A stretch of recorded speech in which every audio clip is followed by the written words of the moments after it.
A renowned romantic RPG unfolds, where sword and sorcery shape the fate of nations.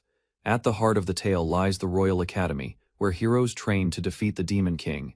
Young man realizes he's been reincarnated into this familiar game world he once played. He awakens as Rest Albion, a villainous noble destined to appear only halfway through the plot.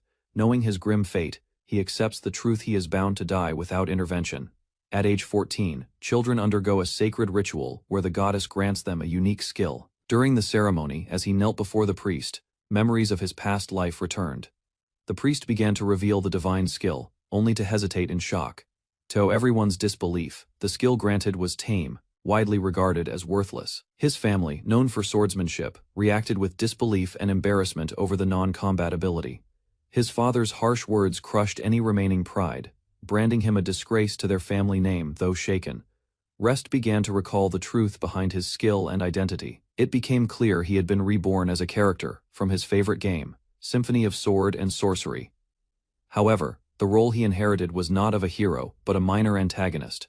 According to the plot, Rest was destined to die midway at the hands of a powerful enemy. Knowing every possible outcome, Rest realized death awaited him, no matter the path chosen. Yet beneath despair, a pattern emerged. His power stood at the center of every scenario. What once seemed trivial, the tame skill, held hidden depths far beyond livestock control. Unleashing its true potential, he gained command over powerful monsters. In the original tale, this revelation came too late. Rest had already descended into cruelty from years of torment. With such immense power, Rest knew the Demon Lord's army would one day come for him, no matter how hard he tried to escape fate. His strength painted a target on his back. Death loomed, but a question remained: was there still a way to change destiny, relying on his game experience? He vowed to grow strong enough to overcome every threat. He had only 1 year left before the main story began. Rest acknowledged the mountain of tasks ahead, if he wanted to escape his doomed fate. As the family gathered at the dining table, the air was filled with routine formality. Edward and Sidward, the twin sons, eagerly reported their training progress to their father. Their enthusiasm impressed Marquis Gad Albion, who praised their dedication. Meanwhile, Rest sat quietly, dismissed as a useless child by the first wife. Jira mocked again at the table. Rest endured cruel jabs about his skill and heritage. Before his father could belittle him further, he cut the conversation short and left. The twins continued their ridicule, suggesting pointless ways he might use his gift. Outside in solitude, he began evaluating his situation. Now 1 week since his memories returned, despite his game knowledge. There was no status screen, only real effort could shape his fate. Rest confirmed that slaying monsters directly enhanced his abilities. Leveling up was real in this world. He discovered his tame ability only worked on creatures he had personally defeated. To grow stronger, he adopted a routine called midnight training, pushing his limits daily. The system allowed him to select from multiple stat boosts, mirroring game mechanics. Unlike the game, he wasn't restricted by time or limits. Training anytime offered limitless growth potential. Daily special training became his key to rapid growth. Progress now depended only on effort. Still, magic remained a mystery. Unsure how to cast, Rest questioned where to begin. Surprisingly, his first attempt at mana refinement worked smoothly, aided by lingering memories. He realized his abilities had drastically improved, likely from relentless training since his reincarnation. Just as he reflected on his progress, someone called out, interrupting the moment. The twins mocked Rest again, sneering at his lack of results with his tame skill. Edward casually flaunted his strength, boasting about his sword training and mastery. Sidward followed with similar arrogance, belittling Rest's path while flaunting his dual-wielding abilities. Tired of their antics, Rest could only sigh at their predictable behavior. Suddenly, a tall figure appeared, drawing attention away from the tension between the brothers. A fierce woman appeared, declaring they'd train until they dropped no mercy given. With a casual tone, she revealed she'd slain an earth dragon en route, stunning everyone. Rest could hardly believe this powerful warrior was actually the master of his twin brothers. Her name was Elna Blazel, an 18-year-old genius and elite S-rank adventurer. Yet something felt off. She never existed in the original game Rest remembered so well. Elna stood confidently over the dragon's corpse, a living legend that dwarfed her in size. Watching her strength, Rest wished he could train under her guidance. Later at the family's training grounds, Elna fiercely challenged the twins with overwhelming force. She easily outmatched both brothers, pushing them to their limits without hesitation.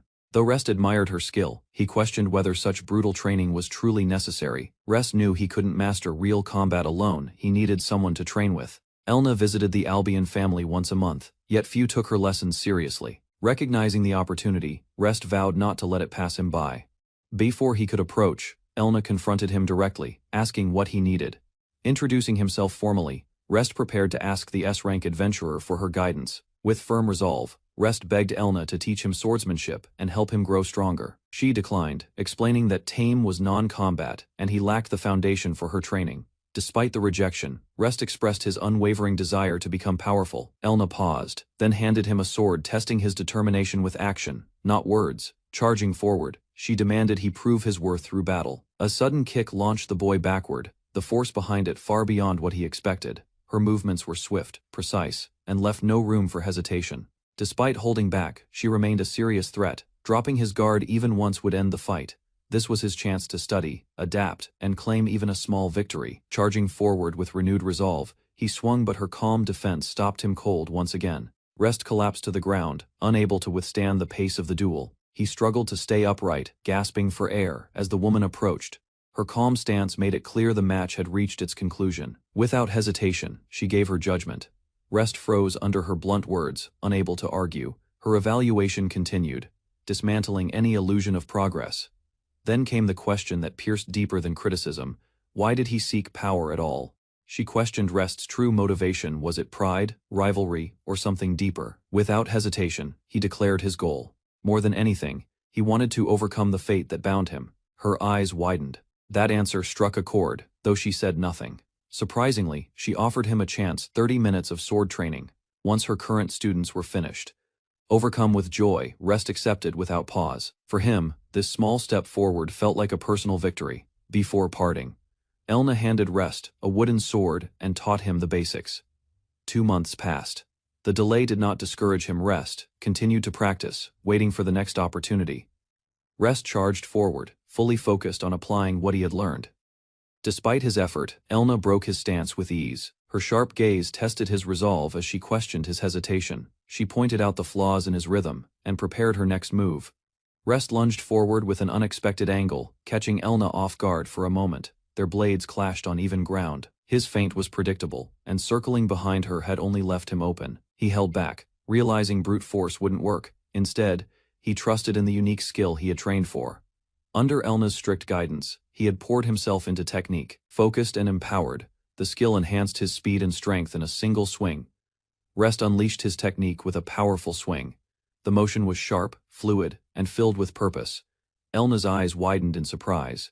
The speed behind the strike caught her completely off guard. For a brief instant, it seemed he had the advantage. Yet, as the dust settled, her calm voice broke the silence. The attack had narrowly missed. His strike fell just short. Without a word, she struck his head with the flat of her blade. Despite 2 months of relentless training, the gap between him and Elna still felt enormous. Unknown to him, Elna watched with quiet amazement. His growth couldn't be measured by time alone. It was the result of constant effort. His movements bore the mark of intense discipline. The skill he used, the flash, was no ordinary technique.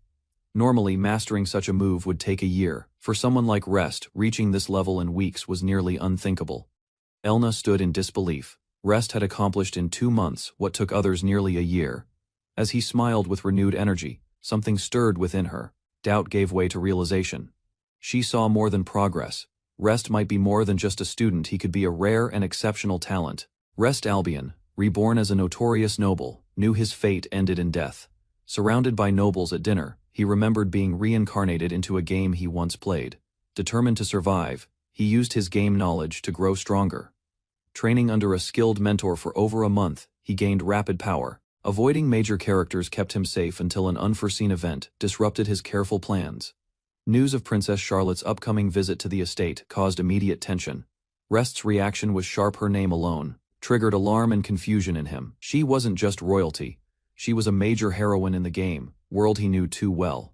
Perfectly graceful, beloved by all, her game persona radiated charm and purity. Despite her noble status, she mingled freely with commoners, leaving a strong impression on everyone. Charlotte, gifted with rare power, trained relentlessly to protect others and uphold justice.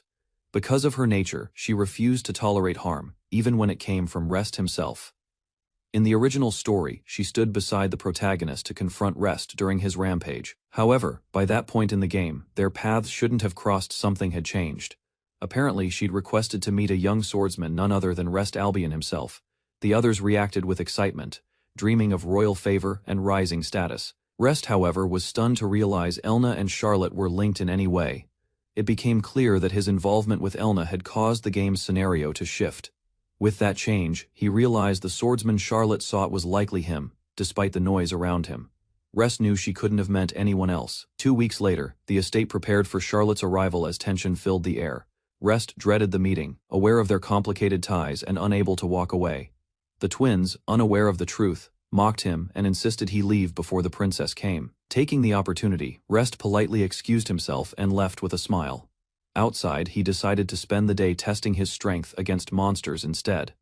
Rest considered using the time to strengthen his tame skill by defeating monsters. The Arst Forest, a dangerous zone in Albion's territory, seemed like a tempting target. However, drawing too much attention now felt unwise, so he chose to wait.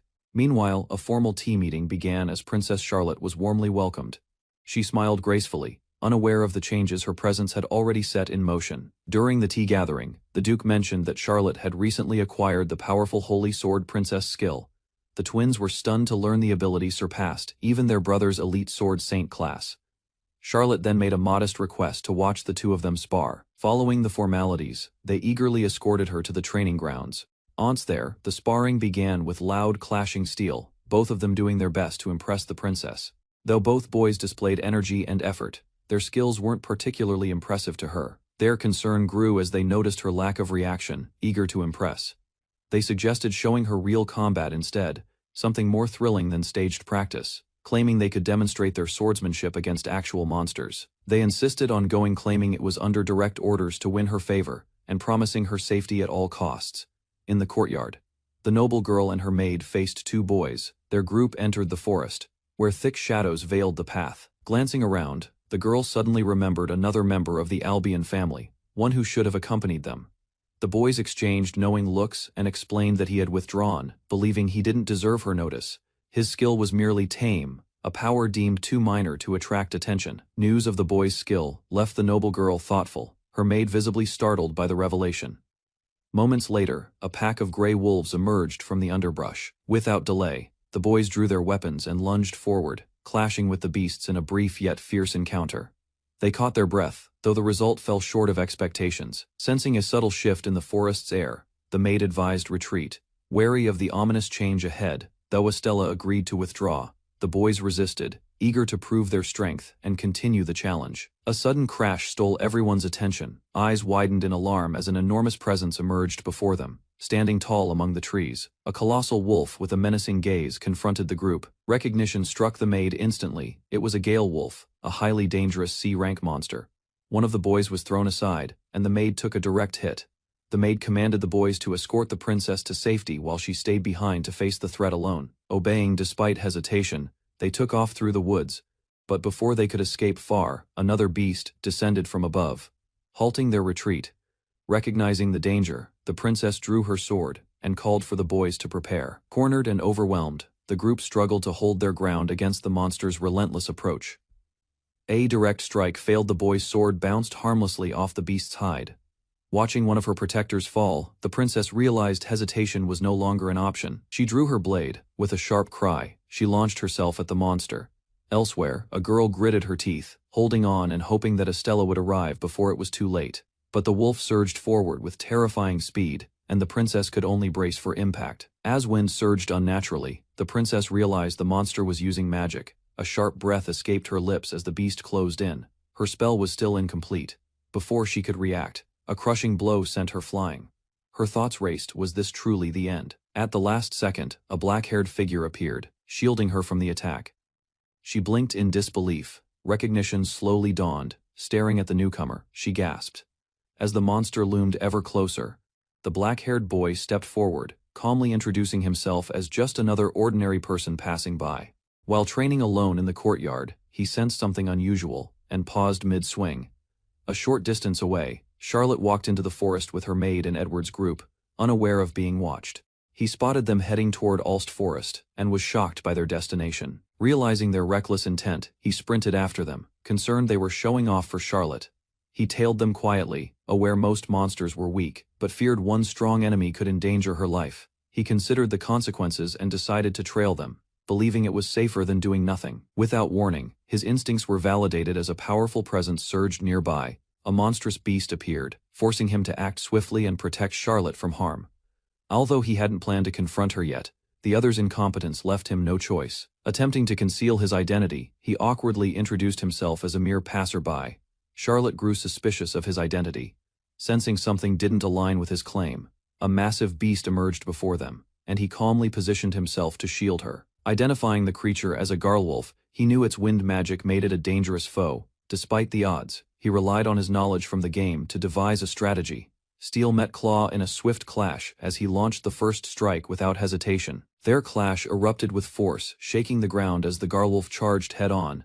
With agile movements and sharp reflexes, he dodged relentlessly, but the monster offered no clear openings. He struck back with precision, cutting through its guard by predicting its repeated patterns. Smirking with confidence, he revealed his advantage. He had memorized every move from the game. Charlotte watched in disbelief as he overwhelmed the beast with skill nearly identical to her own. His performance left those watching speechless, including Charlotte, who silently questioned his identity. Later, Elna praised Charlotte's effort, noting her strength as the bearer of the Holy Sword Princess skill. Charlotte, however, remained determined, declaring her refusal to fall behind those with greater talent. Elna reminded her that true rivals aren't defined solely by the strength of their skills. She emphasized that even those without blessings can reach greatness through sheer effort and innate ability. As they walked together, Charlotte recalled Elna's earlier words, sparking a thoughtful exchange. Elna confirmed she had referred to a boy from the Albion family, someone Charlotte's age who intrigued her. Charlotte silently noted how animated Elna became when speaking about him, something she'd never seen before. Encouraged her to meet the boy, suggesting he could serve as valuable inspiration. Those words lingered in Charlotte's mind. As she reflected on the mysterious boy her age, Charlotte realized the boy's identity. He was none other than Rest Albion. He was the one burdened with the supposedly useless tame skill, often dismissed by others. Yet now she understood he was the very genius Elna had praised. His power undeniable. Though injured, the garlwolf still stood, weakened by the relentless blows it had endured. Rest smirked, noting the beast had burned through its mana, its strength now fading fast. As the garlwolf staggered, Rest saw an opening, but the beast suddenly lunged toward Charlotte. Without hesitation, he intercepted the attack mid-air, driving his blade down with full force. A roar echoed as he clashed with the monster head-on, pushing his limits. In a final motion, he twisted his body and unleashed a precise, explosive strike. A blinding flash followed. The garlwolf was blasted back, overwhelmed by the decisive blow, crashing into the ground. The garlwolf landed with a thunderous impact, shaking the forest floor. Twitching in defeat, the beast lay motionless as its opponent stood composed, barely winded. Relief and awe filled Charlotte's expression as she approached, congratulating him with wide eyes.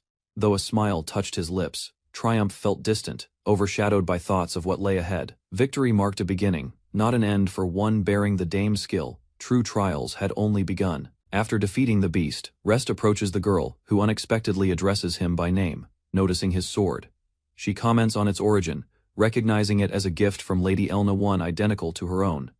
She introduces herself as Charlotte, second princess of the Finale Kingdom. Though praised for his bravery, Rest insists he only did what anyone else would, downplaying his actions. Hearing his name spoken so warmly leaves him momentarily speechless. Rest asks Charlotte to watch over the others while he checks on the defeated Gale Wolf. Through the brush, he finds the wounded beast still conscious. Evaluates the situation, wondering if the wolf will accept him as its master. Now that it has been bested, a system message confirms the beast has acknowledged his strength and is willing to submit. Relieved and excited, Rest realizes he can finally tame the powerful creature as his ally. Rest approaches the defeated beast and calls it by name. He kneels and extends his hand, asking the creature to become his very first magical companion. A sudden surge of power signals a successful taming. Rest receives part of the wolf's strength as his own. He unlocks a new skill, wind magic, and senses energy coursing through his body.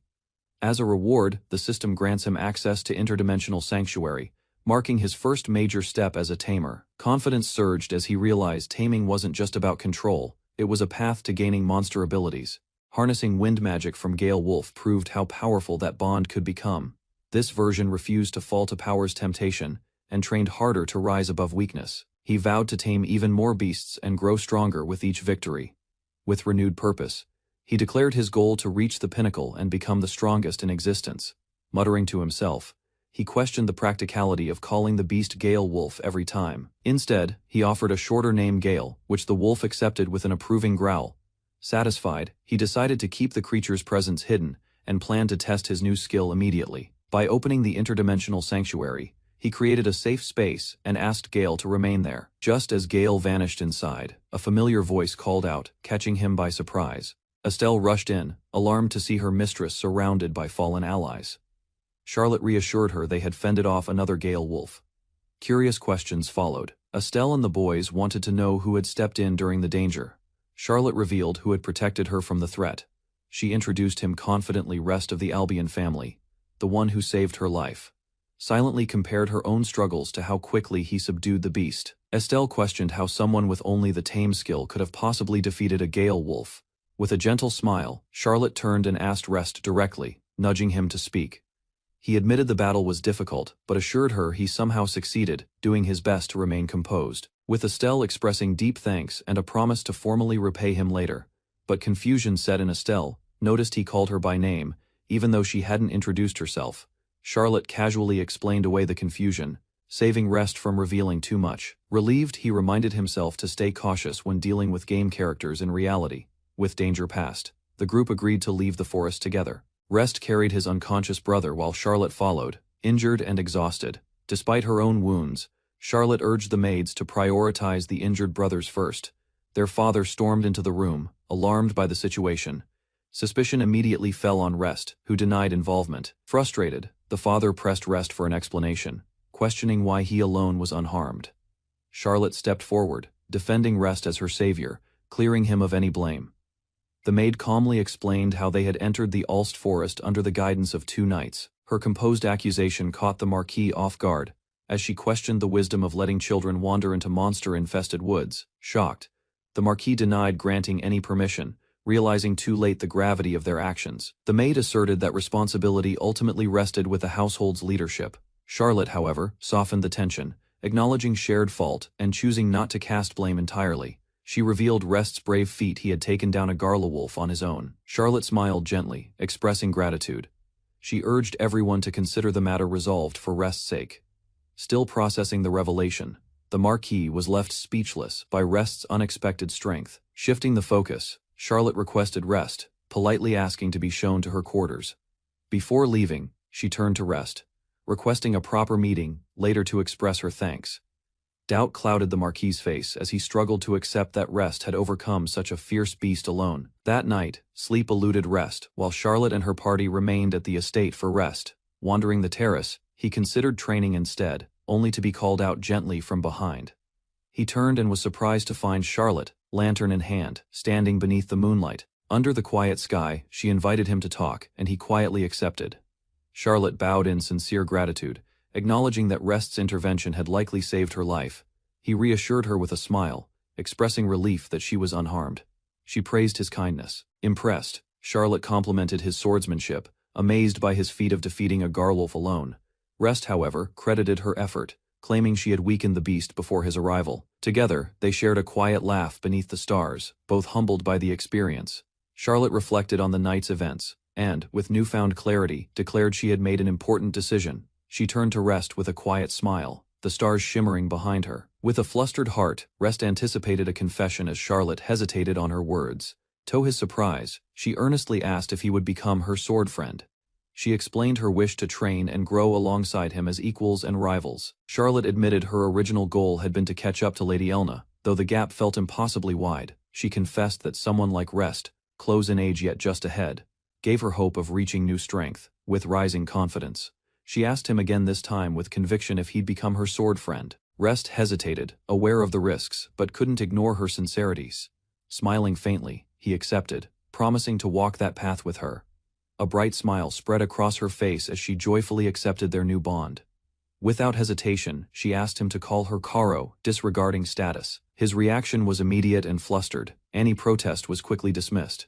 She stood firm, insisting that titles and rules didn't matter. He finally relented, calling her by the name she requested, earning another cheerful response. Under the night sky, both stood united partners in growth, with laughter between them. Karo, cheerful and optimistic, bid farewell near the carriage, looking forward to her next meeting with Rest as sword friends. Rest, standing beside the butler, received her goodbye with a formal smile, unaware of the tension behind the pleasantries. At dawn, Charo left the mansion for the royal capital, her visit concluded. Meanwhile, anger brewed within the elder, frustrated that Rest had been chosen. He blamed others for nearly ruining the Albion family's name. Tensions rose as the elder blamed the boys for endangering Charlotte and drawing unwanted attention from royalty.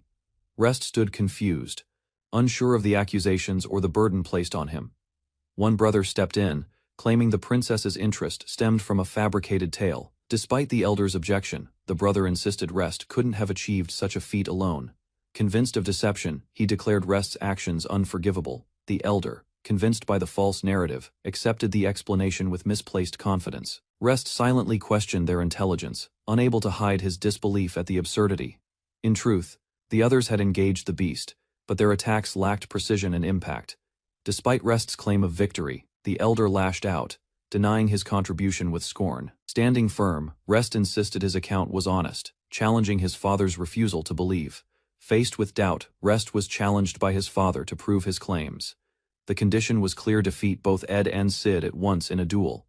Surprised by the demand, Rest grasped the implication behind the test. Ed and Sid accepted eagerly, cloaking their intent in false righteousness. Thou shaken during the beast encounter, they now prepared to show their full strength in battle. Rest reflected on his past limits, acknowledging that facing two opponents at once should have been impossible. Now, with Geralt under his command and newfound strength, he stood with renewed confidence. His calm expression unsettled the others, who sensed a shift in power. Without hesitation, he accepted the duel, prepared to prove himself against overwhelming odds. Surrounded by two opponents, the noble smirked and welcomed their provocation with calm confidence. Their expressions hardened when an unexpected figure strode into view, interrupting the standoff. With commanding presence, the woman stepped forward, declaring herself the official witness to the duel. Surprise flickered across the faces of the twins as they recognized their mentor among the spectators. Explaining her arrival, she revealed urgent news that compelled her to act without delay. Elna arrived just in time to hear that her students were about to duel, prompting her to step in as the witness. Shock spread when she referred to having 3 students. Despite being known to tutor only 2, she clarified that the third had sought personal instruction, though it was limited and unofficial. Still, she doubted his ability to surpass both Ed and Sid unaided. Determined, she resolved to discover the source of his unwavering confidence.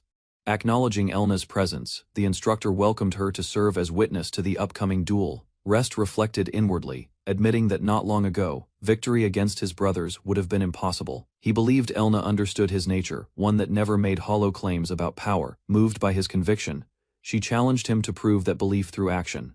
With unwavering eyes, Rest answered confidently, ready to meet her expectations. Rest approached with a wooden sword, drawing skeptical looks from his opponents as they recognized its origin, despite the unfair odds and real weapons against him. The instructor reminded him this setup mirrored his past feat. Rest confirmed he had no objections. He attributed his confidence to the strength granted by his unique skill, Tame, which enhanced his magic and body. Yet determined to conceal its full potential, he resolved to face them without relying on magic this time. Rest smiled subtly, confident that wind magic wasn't his only hidden weapon. As the duel began, both brothers lunged forward with aggressive momentum, determined to overwhelm him. One opponent charged head-on, but Rest met him with steady footing and swift reflexes. Despite a furious barrage, every strike was deflected, frustrating the attacker into a reckless final blow. With calm precision, Rest revealed his trump card unshaken, even against a steel blade. Steel clashed with wood, yet Rest's weapon didn't splinter under pressure. His brother reeled back in disbelief, unable to comprehend how a wooden blade could endure the blow. Rest revealed the secret Mafill, a technique powered by refined mana control. By filling microscopic gaps, the process drastically reinforced the sword's durability. Mocking his brother's brute approach, Rest implied that true strength required more than raw force.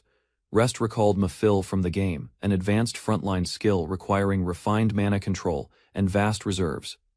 Through relentless training, he had achieved a level of precision many couldn't hope to match. Taming Garlal had expanded his capacity, enabling him to finally use Mafill in real combat. His opponent faltered, shocked by the overwhelming gap in strength. Even body reinforcement couldn't bridge the difference. Rest remained superior in both skill and weapon mastery. Dead staggered back, Stunned by Rest's strength, confusion filled his thoughts as he questioned the growing gap in their power. With calm precision, Rest stepped forward, ready to counterattack. He lunged forward, catching his opponent off guard with a sudden overhead strike. Steel clashed mid-air as both swordsmen exchanged fierce blows, neither backing down from the intense pressure. With a swift step and lowered stance, he deflected the enemy's attack. Seizing the moment, he drove his blade forward, landing a clean hit that sent the enemy flying. But the fight wasn't over yet. Bloodied and furious, his opponent countered with a wild, desperate punch. Rest dodged low and countered cleanly, punishing the enemy's flawed stance with swift precision. Rather than slowing, he surged forward again, overwhelming his opponent with relentless swordplay. Spectators stared in disbelief, unable to understand how someone with only the tame skill could fight like this. Even among those who knew him, his rapid growth stunned everyone watching from afar. Within him, something stirred, powerful, unreadable, and far from ordinary understanding.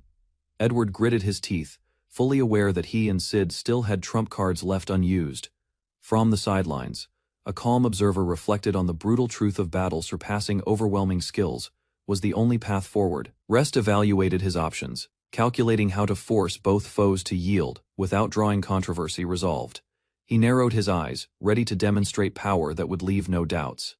Their stances shifted, focused, prepared. The real fight was about to begin. Rest sensed the shift immediately. Something in the atmosphere had turned tense and dangerous. Edward and Sid activated their hidden skills, unleashing overwhelming force and blinding speed. Realizing the threat, Rest analyzed their synchronized techniques and recognized the custom nature of their weapons. He knew his basic counters wouldn't be enough to match their sheer might. Accepting the gap, he prepared a trump card he hadn't intended to reveal until now. Muscles tensed, his body dropped into a focused stance, preparing to unleash something unseen. Energy surged as wind magic spiraled around the blade, sharpening its edge to a deadly vibrato. Steel sliced forward, his exclusive technique, Tensu, clashing with twin blades mid-air. Shockwaves rippled across the courtyard, forcing observers to freeze as the duel escalated. Cracked opponents staggered back, stunned by the sudden turn of power. Blades dropped, shattered cleanly at the hilt shock, spread across both opponents' faces. Onlookers stared in disbelief, unable to accept what they had just witnessed from a wooden weapon. Fear overtook pride.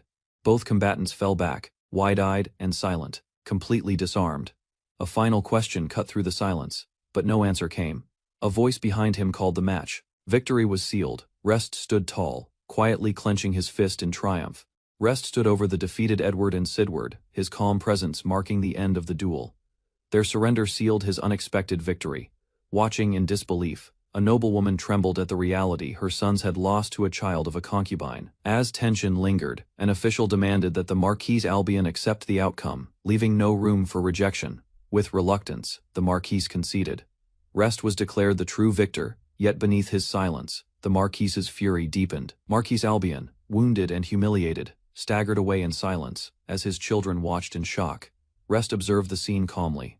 Without a word, the Marquise turned his back and walked off. His sons followed, ignoring the plea behind them. Impressed, the instructor approached Rest, acknowledging his composure and skill. She chuckled, noting the battle might push the others to improve. Praising his technique, she hinted at questions about his final move. Rest reflected on his tactic, surprised his subtle wind enchantment had been noticed. Smiling faintly, his instructor reassured him, stating only one question needed an answer. She noted his hesitation before his opponents unleashed their skills and questioned his intent. Acknowledging the doubt, Rest admitted he could have won without resorting to advanced techniques. Yet, the alternative posed risks. Deflecting their attacks could cause chaos, making friendly fire inevitable. Rest considered the drawbacks. His strategy might be misjudged as lacking personal strength, or worse, could cause serious harm. While injury is part of dueling, he wanted to avoid backlash from the noble family over wounded pride. To prevent escalation, he destroyed their weapons using Meitoi Kazutachi, though Lady Elna easily saw through his decision. With a wry smile, Rest admitted defeat in wit, praising her superior insight. Laughing, Elna reminded him who the true master was. By then, Rest had earned a stable position within the Albion household, his strength now recognized. In his luxurious room, he pondered his next move and thought about expressing his gratitude. Summoning Geralt, the massive beast appeared beyond the portal, responding to his call. However, Geralt tried to squeeze into the small room, causing chaos and confusion. Overwhelmed by affection, Rest gave in, stepping outside to calm his oversized companion. Rest embraced Geralt with gratitude, acknowledging the beast's loyalty and strength. He reflected on the duel's outcome, crediting Geralt's wind magic while pondering what lay ahead. Suddenly, a system prompt appeared. His taming capacity had reached its limit. Recognizing the restriction, Rest realized this bottleneck could halt his future growth. Determined, he rested against Geralt's warm fur, knowing he'd need to improve his skills to tame more beasts. In the original game, Rest relied heavily on his monsters, neglecting his own growth and becoming vulnerable once they fell. Determined to avoid that fate, he resolved to improve himself alongside his tamed beasts. Through nightly training and battles, he steadily gained experience and leveled up. Though ranked C, his bond with Geralt boosted his strength close to B rank. Confident yet cautious, Rest longed to test himself deeper in Ulst Forest. With the current circumstances, Rest knew gaining access to the forest would be difficult. Even so, he made a firm decision. His next tame would be the powerful creature he had in mind. Far beyond the edges of safety, deep within the mysterious Ulst Forest, danger awaited. Among ruins, a monstrous presence loomed, the one Rest sought to claim. Unexpectedly, the following day brought a twist that solved his dilemma entirely. At the Divine Oracle ceremony, Rest was granted the skill Tame. A sharp contrast to his family's legacy of Master Swordsman. To his father, it was a shameful combat, useless ability, nothing more than a failure. As a result, he was stripped of his right to succeed the house. The decision was a display of ruthless pride, valuing strength over blood ties. Rest became strong enough to slay fearsome beasts and caught the attention of the second princess. Overwhelmed by regret and confusion over how everything had unraveled so quickly, alone in his study, he feared that Rest's rising reputation would expose his earlier decision as a grave error, convincing him that someone with only the tame skill could never uphold the family's honor. He resolved to erase Rest's place in both name and standing. Instead, he placed his hopes on the eldest son, a chosen sword saint, believing him worthy to inherit the Albion legacy. With Rest under the princess's favor, outright expulsion became politically risky. Staring out the window, the patriarch's mind searched desperately for a method to remove the growing threat. If direct action was off the table, then engineering Rest's downfall through manipulation became the next best option. An injury or failure in the dangerous Ulst Forest would serve the purpose perfectly. The next morning, Rest received a sudden mission and assignment to investigate the forest with no warning. Rest pondered the order with suspicion, unsure why his father would grant him such a chance. Citing unusual Garlulf sightings, the patriarch masked his true intent behind a fabricated concern. By praising Rest's prior feat, he justified sending him into the forest, a place normally off-limits. But Rest, unconvinced, sensed inconsistency in the reasoning, and questioned the sudden urgency beneath the surface. His father knew the forest teemed with monsters far beyond Rest's current level. Lurking threats awaited deep in the forest, foes even Rest might not escape from. The plan was simple: if Rest died, his father would label it recklessness, not conspiracy. But Rest focused only on the opportunity. Permission to enter Ulst Forest was now official. Without hesitation, he accepted the order, fully aware of the risks but eager to grow stronger. Feigning pride, the patriarch celebrated, hiding malicious intent beneath a mask of fatherly approval. Eager to grow stronger, Rest felt an overwhelming urge to begin his mission without delay. Excitement built as he finally stepped toward the fabled Ulst Forest, determined to face whatever lay ahead. His assignment covered only the shallow layer, the least dangerous of the three forest zones. Despite weaker monsters, the choice was clearly calculated to avoid suspicion from others. Even so, Rest remained cautious, aware that powerful threats like Garlwolves could still emerge without warning. Summoning Geralt from his extra-dimensional space, Rest greeted his companion with enthusiasm before their first battle. Before them stood a group of enemies, but Rest knew the power of his tame skill extended to both himself and Geralt. So did the beasts, turning the tide of battle effortlessly. Watching the results unfold, he realized how absurdly powerful the skill truly was.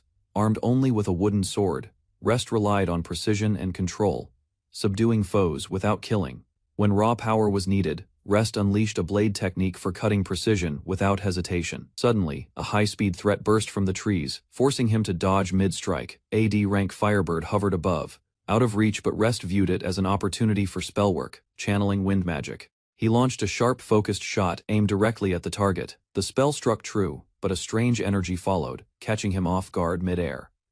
A rush of energy surged through Rest's body, a clear sign he had successfully leveled up. He realized that unlike taming Garel, defeating monsters himself now granted him proper experience points. Even so, when Garel landed a finishing blow, the experience still flowed back to him. While grinding through enemies, he took time to sharpen his wind magic free from mansion constraints. With each victory, his strength grew, accelerating his growth at a remarkable pace. A week into the forest expedition, vicious beasts began emerging from the shadows. Creatures of immense power like the one from Geralt disrupted the party's progress. Despite their strength, these monsters fell one by one. The boy fought alongside Geralt, striking with precision and relentless speed. No creature could stop them now. Confidence grew as he realized how far he had come. He had gained strength rapidly over the past days. By then, lesser foes provided little challenge. Stronger adversaries awaited deeper in the forest's middle layers. Though unsure of approval, he considered venturing ahead alone. Gad delivered his command with finality. Rest was granted, but deeper exploration would begin the next day. The boy was taken aback but quickly understood. His progress through the shallow layers had not gone unnoticed. Gad confirmed the decision, citing high expectations. Stronger monsters awaited in the middle layers and he was ready. Morning arrived. With permission granted, the team prepared for the new challenge. Entry into the middle layers was now official. Immediately, the atmosphere changed. Monsters far fiercer than before launched attacks, marking a harsher stage of the journey ahead. Even against more formidable creatures, their momentum never slowed. None of the middle layer monsters posed a true threat. Through continued battles, he surpassed his limits. Unaware, he had grown into a B-rank fighter, his strength undeniable. With each encounter, experience poured in. Victories became more efficient, and synergy with his tamed beast improved. Days slipped by. As progress stacked, an ominous silence broke. Something new emerged without warning from the shadows. A towering cyclops descended with a roar. Its sheer size dwarfed everything around, signaling a far deadlier fight ahead. The cyclops crashed down with brute force, sending shockwaves through the earth. Both sides clashed in raw power. Recognizing the threat, the boy acknowledged the cyclops as a dangerous mid-B rank monster. He and Geralt prepared to act. Without hesitation, he launched a wind-based spell directly at the giant. The blast struck true, drawing the monster's focus. With the cyclops staggered, Geralt leapt in. Their coordination forced the beast to react too late. As Geralt landed a fierce blow, the boy closed in together. They began to overwhelm the once feared enemy. The boy unleashed Windsever armor, slashing into the cyclops with a precision strike. The blow left a deep cut across its chest. In response, the cyclops began charging its own skill. Its eye gleamed intensely as it prepared to retaliate. Recognizing the move, the boy confirmed it as the cyclops' eye-beam attack. He braced himself, confident in his timing. Rather than avoid it, he chose confrontation. This was his chance to test a new technique under real pressure. As the beam launched, he countered with Cyclone, determined to overpower it in a direct clash. The clash intensified. His spell collided with the Cyclops' energy, creating a blinding burst between them. Shockwaves from the collision rocked the area. Both combatants staggered under the force, but neither relented. Seizing the moment, the boy launched into the air and struck the Cyclops directly between the eyes. Geralt roared in support, but in the chaos, Geralt suffered a brutal blow. Blood burst as he took the enemy's counterattack head-on. Though wounded, they stood victorious. The Cyclops fell at last, and the boy exhaled, relieved they had survived the deadly encounter. After the intense battle, the boy praised Geralt with relief. As he reached out, a glowing prompt appeared. He had leveled up. The system confirmed it. His strength had officially risen once more, reaching the threshold for the next milestone. A new message followed. His taming capacity had increased. Now he could command a second monster. He had already chosen his next target, a creature hidden in the deep layers of Arst Forest. Waiting was no longer an option. With fierce resolve, he prepared to tame a legendary beast, the strongest enemy he had faced yet. From above the forest canopy, a massive silhouette soared across the sky. The legendary creature had appeared at last, a dragon. Without waiting for formal approval, Rest set out the next morning. Geralt, ever alert, followed closely as they moved toward the lower depths. Their journey took them through the shallow and middle layers, where Rest dispatched B-rank monsters with precision and force. After steady progress, the pair emerged into a quiet clearing surrounded by towering trees. The location matched what Rest had been seeking. Ahead, a lone silhouette stood beneath the open sky, unmoving yet imposing against the sunlight. Rest narrowed his gaze. No doubt remained. The one they were looking for had arrived. A worn cathedral stood in the center of the field, its hollow windows staring into the sky like empty eyes. Rest came to a halt before the structure, tension rising. Geralt followed behind, his steps cautious. A sudden pressure filled the air as the sealed doorway began to tremble. Rest immediately recognized the force, his voice steady as he acknowledged the black dragon's arrival. With a roar, the creature burst into view, massive wings cutting through the clouds as it descended with fury. Rest smiled uneasily. The difference in power was clear, and the challenge ahead was overwhelming. Despite its menacing aura, the dragon remained in a juvenile state. Its strength, while immense, hadn't yet reached full potential. Rest studied the massive figure perched on the cathedral, recognizing that its size was merely a fraction of what it could become. Memories of the original storyline surfaced: flames, chaos, and a dragon under demonic control, tearing through the capital. Citizens had once fled in terror as entire buildings crumbled and heroes fell, unable to stop its advance.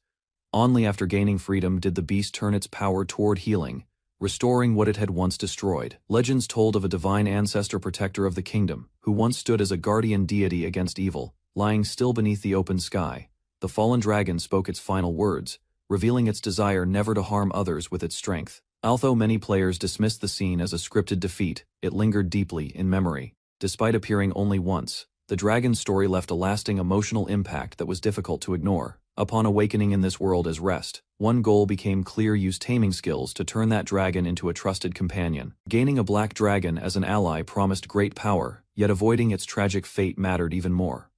4 months had passed since the vow was made.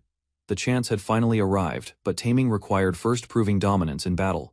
Dragons in this world reigned as kings of mana, shaping magical phenomena with immense energy. Even in a juvenile state, the creature absorbed mana quickly. Once manipulated in-game, it had reached Super S rank through forced growth. With Geralt at his side, hope remained. Coordination and timing might just turn a near-impossible fight into a real victory. Rest stepped forward with confidence, eyes locked on the black dragon. His intent was clear: there would be no retreat. Wings spread wide, the dragon launched itself high into the sky. Geralt stood firm, watching the movement closely.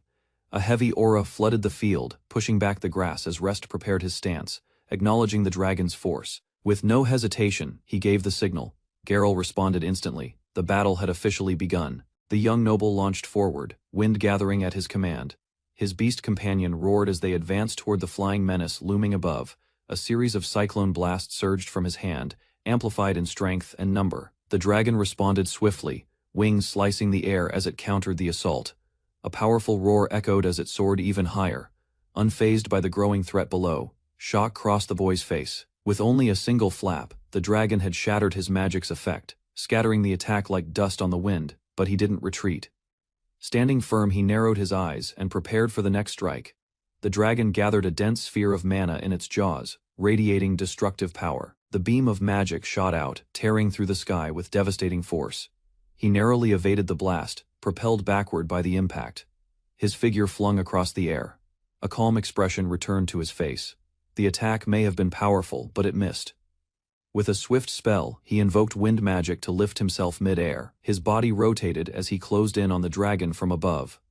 Already anticipating this moment, he activated physical enhancement and mana infusion. His grip tightened on his weapon, prepared for a decisive strike in the aerial duel. With strength gathered from earlier enhancements, he drove his weapon down. The air cracked as energy burst from the impact, multiplying its force across the dragon's armored frame. In retaliation, the beast activated a gravitational spell. Its roar echoed as the space around it warped, pulling everything toward its massive jaws. A shockwave erupted as the spell forced both fighters earthward. Dust and debris scattered across the battlefield in a thunderous crash. Rising from the impact, the young noble assessed the situation. Though the dragon fell, its body remained mostly unharmed. He quickly called for backup. Answering the command, his beast companion lunged without hesitation. Despite Geralt's direct strike, the dragon's black armor remained intact. He stepped forward, slowly approaching the towering enemy. Each step grounded him in reality as he closed the gap, flanked by his loyal beast. Now standing face to face, he observed the dragon's massive form. Its overwhelming presence radiated like a wall. Steam and heat poured from the creature's body, its glowing eyes locked onto them. The standoff had escalated into a test of endurance. With sweat on his brow, he smirked, tightening his grip. The dragon's growl rumbled, yet he challenged its gaze, ready for what would come next.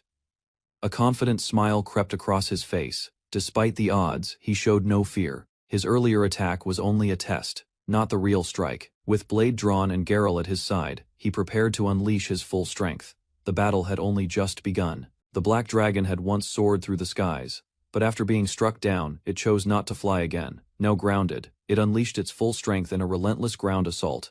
Any distraction could mean instant defeat. Despite the danger, the young warrior felt a strange thrill, rising within him a sharpened clarity amidst chaos.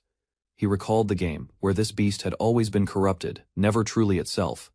This was their first real clash. For the first time, he faced the dragon unbound and enemy untainted, in a battle decided by strength alone. Rest planted his hand firmly on the ground, lifting himself with a determined grin. This was his chance, one he refused to squander. The black dragon charged forward, its steps shaking the battlefield. His companion wolf bared its fangs, ready to strike. He met the beast head-on, soaring through the air and striking with purpose. Every second in the clash felt more addictive than the last. Yet beneath that thrill, another desire surfaced. He didn't want to slay the dragon.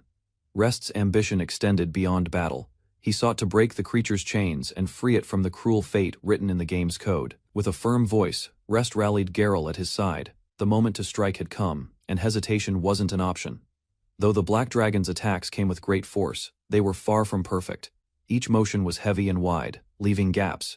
But amid the rhythm of battle, doubt crept into Rest's thoughts. Something didn't add up. It felt wrong. Despite being a juvenile, the dragon bore the title King of Magic. Yet, for such a foe, this fight felt oddly simple. As realization dawned, Rest's gaze sharpened. The dragon wasn't trying to land its strikes. It was pulling back, holding something in reserve. Rest's eyes widened as realization struck. The dragon's erratic behavior wasn't clumsy, it was a pattern.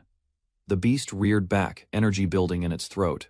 Rest's breath caught. It wasn't retreating. It was preparing to unleash something devastating. A sudden glare blinded him as a vortex of magic formed. He froze for a second, stunned by the sheer force gathering ahead. With a thunderous roar, the dragon unleashed its breath attack, raw and overwhelming. Instinct screamed within him. There was no room for hesitation. Every fiber of his body pushed him to evade. The blast had erupted with blinding intensity. Rest shielded his eyes as the searing light engulfed the battlefield. From the corner of his vision, he caught a glimpse of Geralt stunned and motionless. As the light faded, the black dragon's expression shifted. For a moment, it hesitated, as though watching Rest's reaction carefully. Shock overtook Rest's face. The realization struck like a jolt. This wasn't just a fight of strength. His hunch had been right all along. The dragon wasn't fighting mindlessly. It was thinking. Rest lowered his blade slightly, eyes focused. Taming wasn't about overpowering the creature, it demanded understanding. Rest stood firm. He understood now raw force wouldn't tame the dragon. It demanded reason, strategy, and a will to connect. A towering beast lunged forward, its jagged maw wide open and brimming with menace. Shock filled his eyes as a sudden figure emerged from the blinding light.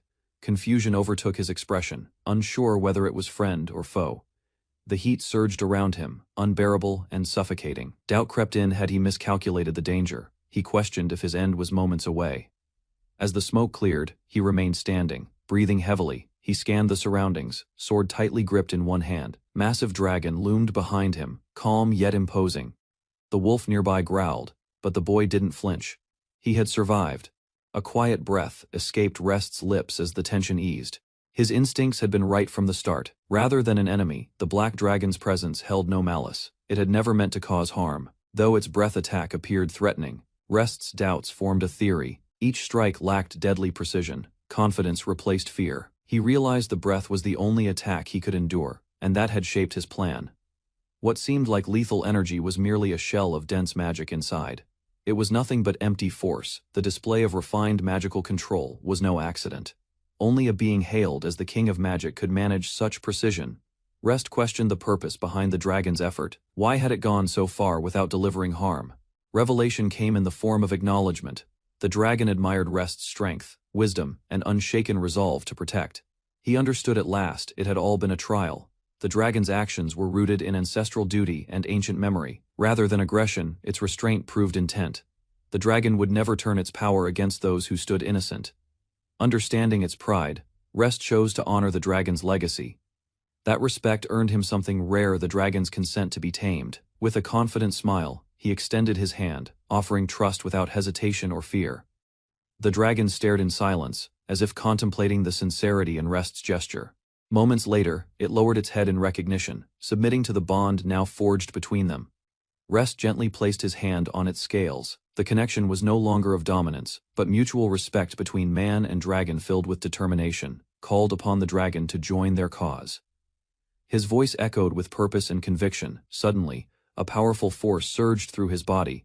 The unfamiliar sensation overwhelmed him. Magic coursed through his veins, awakening his strength and sharpening every sense. The energy transfer was immense. A system message confirmed the bond. Taming succeeded. A portion of the dragon's power now belonged to him, marking the start of a new transformation. With Dragon's blessing acquired, Rest gained formidable resistance and control. A rare trait awakened miniaturization. His power had evolved once again. Rest recalled the Black Dragon's legendary power from the game. Its mastery over magic and rare interference abilities stood unmatched. But unlike the in-game version, this dragon was still young, its potential untapped, its strength still developing. That realization sparked a thrill within him. As the dragon matured, it could share even greater power. The thought was overwhelming. With a clenched fist and a quiet smile, Rest welcomed the possibilities ahead, confident in their shared future. He knew it was time. Calling it Black Dragon no longer felt right. It deserved a name, one of its own. Kuro came to mind, but sounded too plain. A better option had to exist, perhaps something in French. Noir felt just right. With a wide smile, he offered the name, eager to see if it would be accepted. A thunderous roar answered back. Power and approval echoed through the skies, sealing their bond. Before any reaction could form, a furry blur tackled him with full force. Warmth and weight pinned him to the ground. Geralt's happy growls said it all. None of this would have been possible without that loyal companion's help. He gave a confident nod. Geralt barked in response while Noir stood watchful. Their journey together had officially begun. A small beast sprang from the boy's shoulder, darting through the air with determined speed. Its movement stirred tension across the battlefield. Mid-flight, its form rapidly expanded as the miniaturization spell was lifted. Geralt, now towering and fearsome, surged forward toward the enemy. Watching closely, the boy recalled a similar mechanic from the game, one that hinted at hidden strengths within tamed creatures, deep within Arst Forest. Sinister magic gathered naturally, creating a hotspot for hostile and powerful beings to appear. Unlike common monsters, demons born from cursed souls and magic emerged entities tied to a darker past he couldn't ignore. High above the ruins, Noir circled silently. Once the king of magic, he had remained in secret to cleanse evil forces and stop demonic summoning from corrupting the land. With calm resolve, Rest entrusted Noir with the duty of continuing his unseen guardianship over the country's people. Extending his hand, Rest asked if Noir would answer his call should a time of true need arise. Bound by the summoner's link, the connection between them pulsed with unspoken understanding and trust. Even across distance, their bond ensured they could sense danger and reunite instantly in times of crisis. With Noir now tamed, Rest reflected on the power he'd gained. The summon familiar skill allowed him to call monsters freely, just like the game's original mechanics. Grateful for the stat boosts and the dragon's blessing, he decided the day's progress was more than enough and began heading home with Geralt. While walking, Rest considered testing a new function, miniaturization, and asked Geralt for permission to try it. Upon activation, the massive beast transformed instantly into a tiny round version of himself, surprising them both. Overwhelmed by its cuteness, Rest lifted the miniature Geralt, laughing with joy at the unexpected result. Holding the miniaturized Geralt aloft, Rest imagined the convenience of keeping him inside the mansion, an idea that now seemed possible. A sudden disturbance caught his attention, snapping him out of the thought with a sharp, rising tension. From the shadows, a monstrous creature lunged forward without warning. Rest barely reacted in time as the beast charged with feral speed and strength. The attacker revealed itself a powerful gargoyle, eyes gleaming with hostility and muscle coiled for combat. According to classification, the beast matched Noir's level, ranking as a high-tier B-class threat with overwhelming presence. Rest assessed the gargoyle's strengths. Its high physical resistance made it a terrible match for his wooden sword, and its speed eliminated escape as an option. With no time to hesitate, he deployed Geralt. The beast launched from his arms mid-leap, growing to full size with a burst of power. Geralt unleashed a cyclone blast, forcing the gargoyle back. But the enemy quickly repositioned, preparing to strike again from above. Recalling game knowledge, Rest confirmed magic was the gargoyle's weakness. It reacted violently to spell attacks. Confident in their strategy, Rest asked Geralt to hold the line while he prepared the next move. Rest braced himself, knowing the battle wouldn't end quickly. A few attacks wouldn't be enough endurance, and strategy would decide the outcome. As he began channeling mana, something felt different.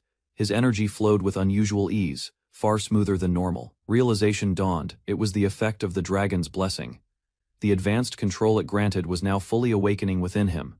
Thanks to that power, he considered the possibility of casting spells beyond the intermediate tier he once relied on. As the gargoyle charged again, Rest called for Geralt, signaling the beginning of a more decisive counterattack. With precision, Rest activated miniaturization, sending Geralt to safety before gathering energy for his strongest spell. Yet, as the gargoyle rushed forward, Rest unleashed Arrow Burst, a high-level wind spell that spiraled violently toward its target. The blast landed squarely, tearing through the enemy with devastating force, leaving both Rest and Geralt stunned by the aftermath. Smoke and wind faded. The forest was torn apart.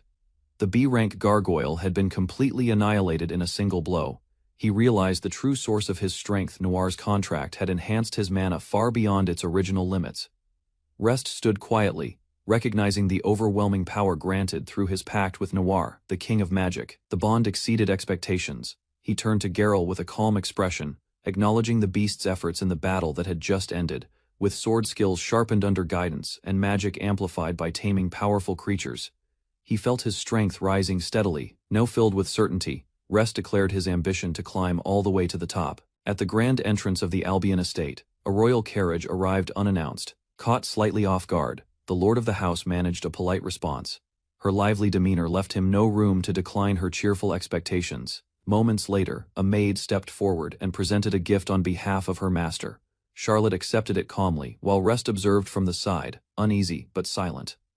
Known as the Second Princess, Charlotte had come for sword training arranged earlier. Surrounded by eager voices inviting her for tea, she responded with grace. In contrast, Rest lingered quietly behind, watching the scene unfold with quiet reservation. Two boys approached with smiles, offering apologies and suggesting sword training with the princess. Charlotte declined their offer with grace, explaining she already had an appointment with Rest that day. Trying to keep calm, Rest offered to guide her to their destination. She responded positively, eager for the training session they had planned. They arrived at the estate's grand training hall, a vast open space echoing with potential. Charlotte called out to Rest with excitement. As they spoke, Charlotte suddenly grew annoyed. She reminded him of their agreement, insisting he stop calling her princess and use her nickname, Charo, instead. A maid stepped in, explaining she was already aware of the informal bond between Rest and Charlotte. Charlotte reminded him gently that while formalities were necessary in public, he didn't need to be so stiff when they were alone. With slight hesitation, Rest addressed her by nickname. She responded brightly, her cheerful tone lightening the mood between them. As they began their session, Charlotte brought up a past duel. She recalled hearing of Rest's victory against Edward and his companion. Impressed, she praised him sincerely, holding up her sword with admiration. Rest accepted her compliment with a shy but genuine smile.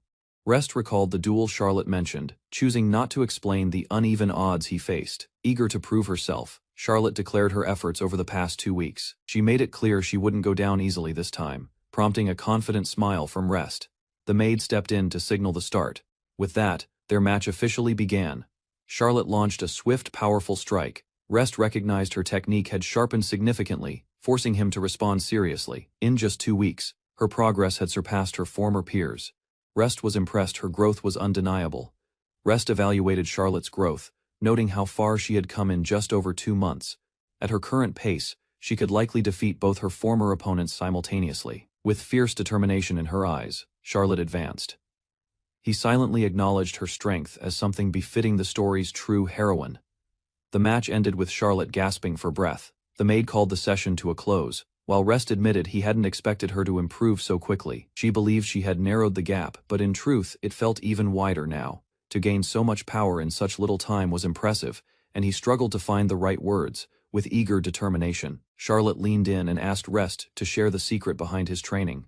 Her eyes sparkled with resolve, catching him completely off guard. Quickly regaining composure, she reaffirmed her commitment. A minor setback wouldn't break her spirit. She was ready to grow stronger. Rest, however, hesitated. He wanted to help, but his taming abilities and the Arst Forest investigation were both sensitive topics he had been warned not to mention. He debated internally, unsure what he could reveal without crossing a line or betraying trust. Then a thought struck him: he could tell her about his midnight training routine. Instead, Rest introduced Charlotte to his intense routine, known as midnight training. Though originally meant for nighttime, they adapted it for daylight hours. Training began immediately. Weighted sprints, strength drills, mana control, and relentless repetition pushed her to her limits.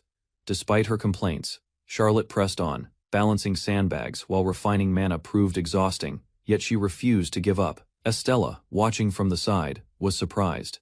The level of discipline Rest maintained alongside sword practice impressed even her. As Charlotte continued, running laps, Rest thanked Estella for refereeing. She responded naturally, saying it was part of her duty. Estella gently requested that Rest drop the formalities and simply call her Estelle. Rest agreed with a light smile, though he admitted to himself it still felt strange, considering she was older than him. Her expression softened, and she thanked him warmly. The change in tone seemed to bring a bit more ease between them. From across the training grounds, Charlotte called out, eager for her next task. Rest was just about to assign it. Later, the trio stood on a terrace. Charlotte expressed gratitude for the wash-up area Rest had arranged, and he noted they had more free time than expected. After 3 hours of training, Rest realized they had finished earlier than expected. He considered a tea break but hesitated, concerned others might intrude. To avoid unwanted guests, he suggested visiting the nearby castle town instead. The idea quickly took shape. Charlotte responded with excitement. The plan was settled with mutual enthusiasm. Together with Estelle, the three of them left the estate and made their way to explore the castle town. As danger approached, the red-haired girl quickly assessed the situation, urging a split in responsibilities to ensure the princess's safety. Instead of retreating, Rest volunteered to fight. The princess, unwilling to stand by, expressed her resolve to join them in battle. Pointing out the overwhelming enemy numbers, she reasoned that their best chance was to stay united and face the threat together. Agreeing with her logic, Rest suggested pairing with the princess, believing it wise for the stronger fighter to stay by her side. With roles decided, the three stood ready, coordinated, alert, and prepared for the clash ahead. Rest gave the signal, and Charlotte followed closely as they sprinted toward the danger without hesitation. In one swift motion, Rest cut down the monsters blocking their path, drawing attention from the nearby townsfolk who recognized him. With their side secured, Charlotte proposed regrouping with Estella to support the others, before more threats emerged. Suddenly, a powerful beast appeared behind Charlotte, a fanged tiger, swift and deadly. Rest moved without delay to assist. Another monster approached, coordinating with the first. Rest launched forward, unleashing force to clear the path and protect his team.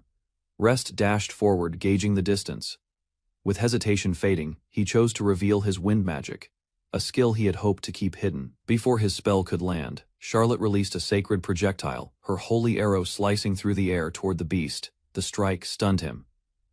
In just 2 weeks, she had improved drastically, her command of holy magic now fluid and sharp. With relentless energy, she pushed forward, her attacks overwhelming the monster until it fell with a final roar.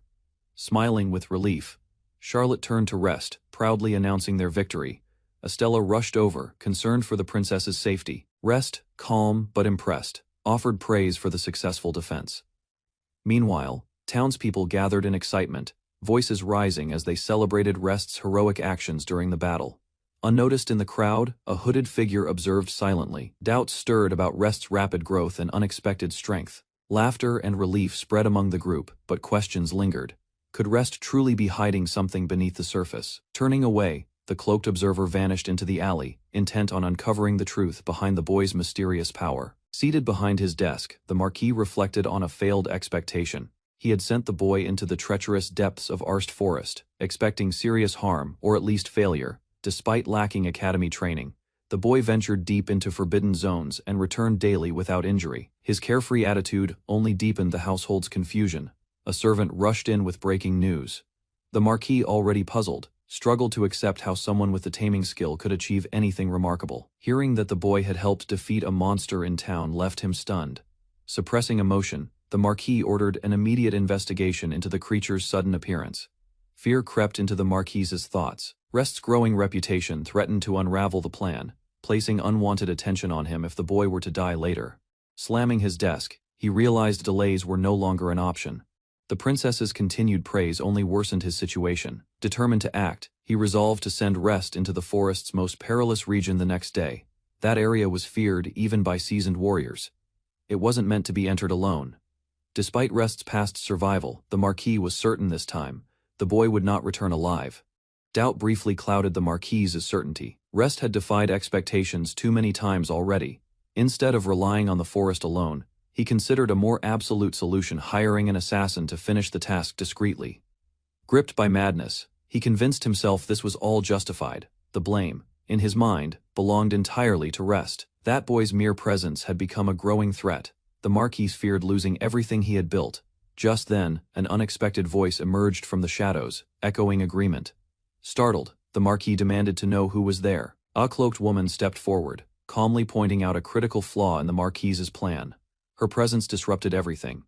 He hadn't noticed her until she spoke. Her sudden proposal left him both confused and alarmed.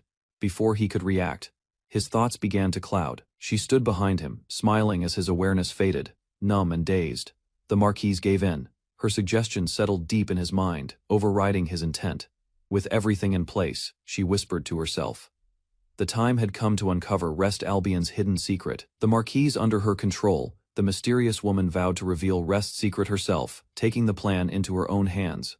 The next day, Rest spoke with the visiting nobles. Their departure had been moved up, cutting their training short. After the monster incident, precautions became necessary. If the attack had been aimed at Chero, it was safer for them to leave immediately. Instead of traveling by carriage, the group arranged to use a teleportation circle for a swift and secure return. Activating such magic required significant power proof that the threat was taken seriously by even the highest ranks. While watching the teleportation preparations, Rest reflected on the magic circle's resemblance to fast travel systems from games.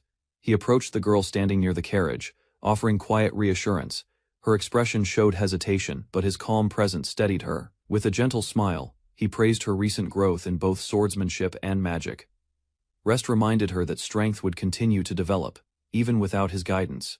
Hearing his words, she lowered her gaze, then quietly agreed. His confidence gave her the push she needed. Encouraged, she lit up with renewed determination. Promising to train harder, she vowed to surprise him with her progress the next time they met. Shortly after Karo's departure, a maid appeared with a message. Rest's father was requesting his presence. The timing wasn't a coincidence. Inside the office, Gad, his father, issued a direct order. Rest was to explore the deepest regions of Arst Forest, starting that day. Though he anticipated something like this, Rest was still taken aback. The mission was undeniably perilous, and Gad's coldness felt sharper than expected. Surprisingly, Gad claimed he wouldn't send Rest in alone. He mentioned a guard would be assigned for protection. Confused by this unexpected twist, Rest questioned Gad's true intent. A guard. It didn't match his father's usual behavior. At his father's command, Rest stood silently as the door opened. He was about to meet the guard chosen to accompany him. A composed woman stepped in, introducing herself as Lav, a B-rank adventurer. Her presence immediately drew attention, both for her appearance and confidence. With steady words, Lav explained she had been personally appointed by Marquis Albion to act as Rest's escort. She noticed his reaction, asking if something was wrong. Rest brushed it off, claiming it was nothing. Though his doubt lingered, before he could protest, Gad made his intent clear. It was a direct order. Rest would not be allowed to refuse her as his guard. Rest accepted the order with restraint, hiding his suspicion behind calm obedience. His father emphasized the mission was for his protection. Lav responded warmly, expressing her intent to work with him. Rest offered no objection. Without delay, the two departed for the forest. The journey into the deep layers had begun, side by side. An hour into their trek, Rest traveled deeper into the Ulst Forest's middle layer, alongside a mysterious red-haired woman. Although she claimed to be an adventurer hired for protection, her presence raised silent suspicion in Rest's mind. He reasoned there were only two explanations for why someone like her would be sent to accompany him. Perhaps it was a ploy to eliminate him mid-investigation, or a mission to uncover the truth behind his unusual ability to survive with only the tame skill. Whatever the purpose, Rest recognized her not as an ally but as a threat. To avoid suspicion, Rest decided to keep his taming skill hidden and refrained from using wind magic, or summoning Geralt, though the forest was known for danger. They had yet to face any monsters. Rest explained, his goal was exploration, not conflict. As they moved deeper into the territory, a sudden shift in the atmosphere signaled the entrance into a far more perilous zone. Despite advancing further, not a single creature had appeared, but Rest's instincts warned him to stay alert. That warning proved true. An orc general emerged ahead, flanked by numerous subordinates, a serious threat Rest could not ignore. A swarm of nearly 10 orcs and high orcs surrounded them, their sheer number more threatening than individual strength. Realizing escape was impossible, Rest quickly formulated a plan. He would draw their attention while Ray prepared to strike from behind. Without hesitation, He charged into their midst confident in his ability to serve as a distraction, despite lacking his tamed beasts. Readied her staff, waiting for the right moment while Rest maintained pressure on the enemy front. With her spell charged, she unleashed a blazing fire javelin, aiming to wipe out the advancing monsters in a single strike. Ray's spell tore through the battlefield, engulfing several orcs in flames, and triggering a wave of agonized screams. From the smoke emerged the orc general, badly burned, yet still standing. Its rage surged as it locked eyes on its next target. Rest stood his ground, but the enemy moved fast. A brief lapse in focus nearly cost him as the beast raised its blade. With no time to retreat, he struck first, driving his sword deep into the monster's body. With a furious cry, the creature fell. Rest stood victorious, the enemy's body motionless at his feet. With the battle over, Ray praised Rest's efforts, but he humbly credited the win to teamwork and timing rather than skill. Just as they were about to move on, Ray politely asked to step away for a moment, her tone unusually reserved. Rest allowed it without question, watching as she disappeared between the trees, assuming it was for something mundane. Time passed. He realized she'd been gone too long. Doubt crept in as he debated whether to go after her. Suddenly, he noticed something odd. The forest had gone silent. Even the birds had vanished from the air. From the silent woods, a towering ogre emerged, casting a shadow over Rest as he instinctively readied his blade. Recognition struck. This was no ordinary creature. It was an rank mid-tier monster, a regional boss of the forest's deep layer. Second only to the Black Dragon, the ogre was known as one of the strongest beings in Aelst Forest. Yet something was wrong. This monster shouldn't have appeared here. Rest questioned if this was part of the game's breakdown into reality. Without warning, the ogre lunged, smashing the earth where Rest had just stood, launching their battle into motion. Rest gritted his teeth as the ogre's overwhelming presence bore down on him. Its power matched what he remembered from the game. Although he had once defeated a B-rank gargoyle, the strength gap between that and an A-rank mid-tier ogre felt vast and daunting. In this world, the rank climb was steady until a rank. Beyond that point, power levels spiked drastically, approaching the domain of legends. Even a single rank difference meant a massive gulf in combat ability, nearly impossible to overcome by skill alone. To make matters worse, ogres weren't just strong, they were highly durable, excelling in both attack and defense without the weaknesses. Others had. Rest narrowly dodged another crushing blow, flung through the air as the ogre's brute force gouged the earth beneath him. He recognized the truth. Defeating even a lower tier, a rank, was beyond his current strength. A direct clash seemed suicidal. Desperation pushed him to a decision. Though he normally concealed his taming skill, this situation demanded he break that rule. With resolve in his voice, he called upon his trusted companion. A summoning circle flared to life. From the light burst forth Geralt, a massive wolf-like beast. With no time to waste, Rest charged forward, ready to end it. A towering beast crashed into the forest clearing, its immense frame radiating raw power. Trees splintered under the force of its landing as it fixed its glare on its target. Unfazed, Rest braced himself. His hand sliced through the air, gathering energy for a calculated strike. He launched his cyclone blast directly at the creature.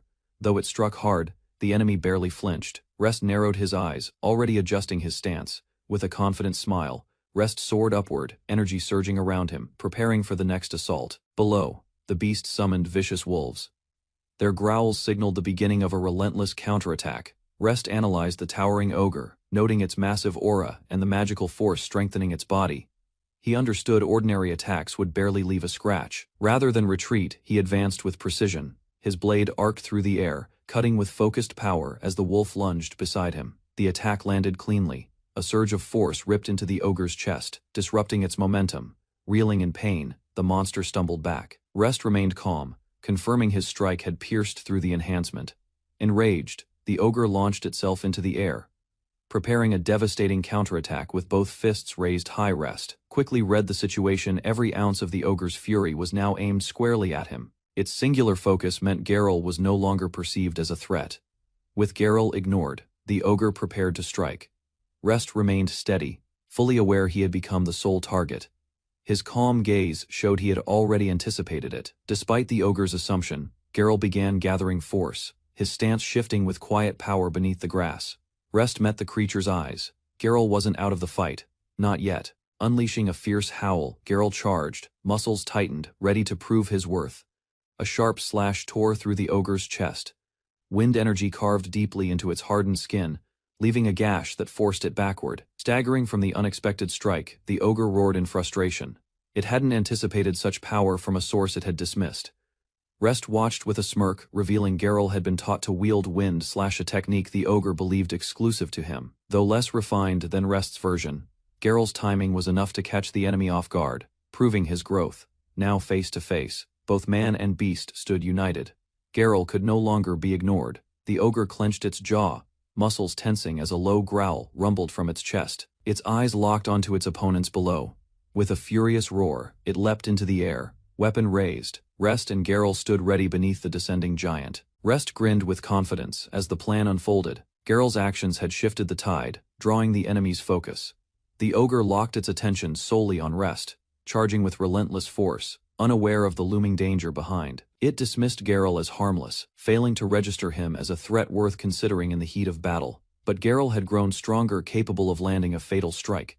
Now forced to split its focus, the ogre's strength faltered. Catching sight of Geralt's sudden advance, the ogre turned in shock, realizing too late. The trap had already sprung. With a sharp gaze and unshaken resolve, Rest launched himself forward, daring the ogre to face his full strength. The enemy's eyes widened in surprise as Rest struck from above, his power no longer something to ignore. Geralt followed, prepared to strike in tandem, channeling their synergy. Both unleashed wind coating, enhancing their speed and force in perfect coordination. Despite the ogre's attempt to counter, Rest was already in motion, narrowly avoiding the powerful swing. Seizing the exposed opening, Geralt leapt in, his claws tearing into the ogre with relentless precision. Blood spilled from the ogre's side as Geralt's attack landed cleanly, leaving the beast stunned by the unexpected blow. The ogre turned to flee, staggering across the battlefield with Geralt and his kin close on its heels. AA system prompt appeared. The wind / technique had finally reached the required level for advancement. Another prompt followed. The limit on tamed creatures expanded, unlocking the potential to command one more ally in battle. Rest grinned with pride as Geralt stood tall beside him. The fight was over, and their bond had grown stronger. He reviewed the battle's outcome. With the ogre's defeat, his taming limit had now officially increased to 3 creatures. Initially, he planned to train longer in the forest, but his goal had been reached faster than expected. Noir, one of the monsters he had always intended to tame, was already part of his team, secured in a past encounter. Geralt, on the other hand, had been an unplanned ally, yet one who proved to be reliable and strong. Though he couldn't tame the ogre now, Rest admitted it would have made a worthy addition. Eyes narrowed with focus, he acknowledged that stronger monsters deserved his attention far more than the ones nearby. Reaching them, however, posed a challenge. Albion territory lay far from where those beasts roamed. No easy explanation came to mind. Asking for permission or understanding from Gad seemed like a hopeless task. Suddenly, Geralt barked and dashed forward, reacting to a presence that had entered the forest. A red-haired woman appeared through the trees, sword in hand, her voice full of concern after hearing the earlier battle. Shock spread across the woman's face as the ogre's body came into view, massive and motionless on the ground. Standing beside her, she pointed out its rank, stunned by the implication that someone had brought it down alone. Calmly, he clarified the truth. The beast had already been gravely injured when he arrived, needing only a final strike. Observing the remains, she noticed the damage left by sharp fangs and claws, evidence of a prior savage encounter. Her expression stiffened, realizing a greater threat still lurked somewhere in the forest's depths. Satisfied with their findings, both agreed to conclude the day's investigation and prepare for the return. Before they could leave, she stepped forward, reaching into her pouch and offering something with a soft smile. He examined the vial curiously. It was a fatigue recovery potion given out of concern for his condition. Without hesitation, he downed the potion. A subtle reaction flickered in his eyes as the liquid slid down. His body suddenly tensed. A strange aftertaste spread in his mouth, triggering a surge of discomfort he hadn't expected. Laughter echoed coldly as realization struck too late. The woman's tone shifted, mocking, cruel, revealing the deception behind the potion. With calm cruelty, she explained the truth. Paralysis poison had already spread through his body, believing her cost him dearly. She brushed her hair aside and commanded him to listen, her voice sharp with unveiled malice. Wings of darkness emerged as she unveiled her identity. No ally stood before him. This was Ribi, an executive of the Demon King's army. Smirking, she declared his fate. His life would end here, by her own hands, without mercy. Collapsed on the forest floor, Rest trembled as the effects of the poisoned potion took hold. Introducing herself as Ribi, a high-ranking officer of the demon army, She ridiculed his lack of caution and scorned his willingness to trust strangers. With a smirk, she alluded to his upbringing, implying it left him unprepared. She then revealed the truth: both the monster ambush and the ogre encounter had been part of her scheme to test his limits. Today her plan bore fruit. She confirmed her suspicion that Rest had relied on a monster in battle, and now his secret was fully exposed. Just as she was about to reveal the reason behind her schemes, Ribi abruptly stopped. A playful smile crossed her face as she withheld the answer, feigning innocence. With mock sympathy, she dismissed Rest's situation, blaming his misfortune for his current state. Flames flickered behind her, reflecting her cruel satisfaction. Her attitude turned nonchalant as she brushed off the situation. Rest, still bound, slowly began to rise, drawing her attention. Shock overtook her expression. The calm arrogance vanished, replaced by sudden confusion. She panicked. Rest, supposed to be paralyzed, was already back on his feet, unaffected, alert, and silent. Rest revealed the truth calmly: he had never been paralyzed. His voice cut through the tension, catching Ribi completely off guard. A system message confirmed it. The dragon's blessing within him nullified paralysis, rendering her poison useless from the very start. The blessing granted him two abilities: high resistance to status effects and enhanced magic control. Ribi stood stunned, realizing her plan had failed before it even began. He dismissed the potion's strength, knowing it posed no threat. His composed confidence left her rattled and confused. Rest admitted he had seen through her intentions. Everything had been a setup to expose her true identity. Ribi exploded with disbelief, insisting her strategy had no flaws. The idea that a human could unravel her plan felt absurd to her. Frustrated, she demanded answers, accusing Rest of surviving through sheer luck.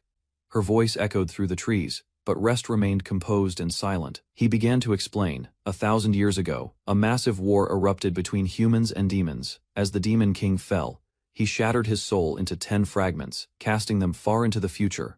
Rest revealed the truth: those fragments had now merged with newborn lives. The demon army sought to gather them all to resurrect their fallen king. Revealing his true name as Rest Albion, admitted he carried a fragment of the Demon King's soul. Ribi, rattled by the truth, accused him of attempting to steal her fragment. The ogre had been a test, and she had failed it. Smirking, Rest explained the harmless poison. It was a safeguard, ensuring his soul fragment wouldn't vanish if she tried to kill him. He bluntly reminded her of her low rank among the demon army. Her confidence wavered further. Panic set in. She demanded to know how he could possibly know everything. Rest responded without hesitation. His calm gaze met Ribi's panic with quiet certainty, confirming he truly knew everything. A chilling realization hit him: Ribi was no stranger. She was the very woman who had killed him in the original game's timeline. Back then, she had appeared under a false name.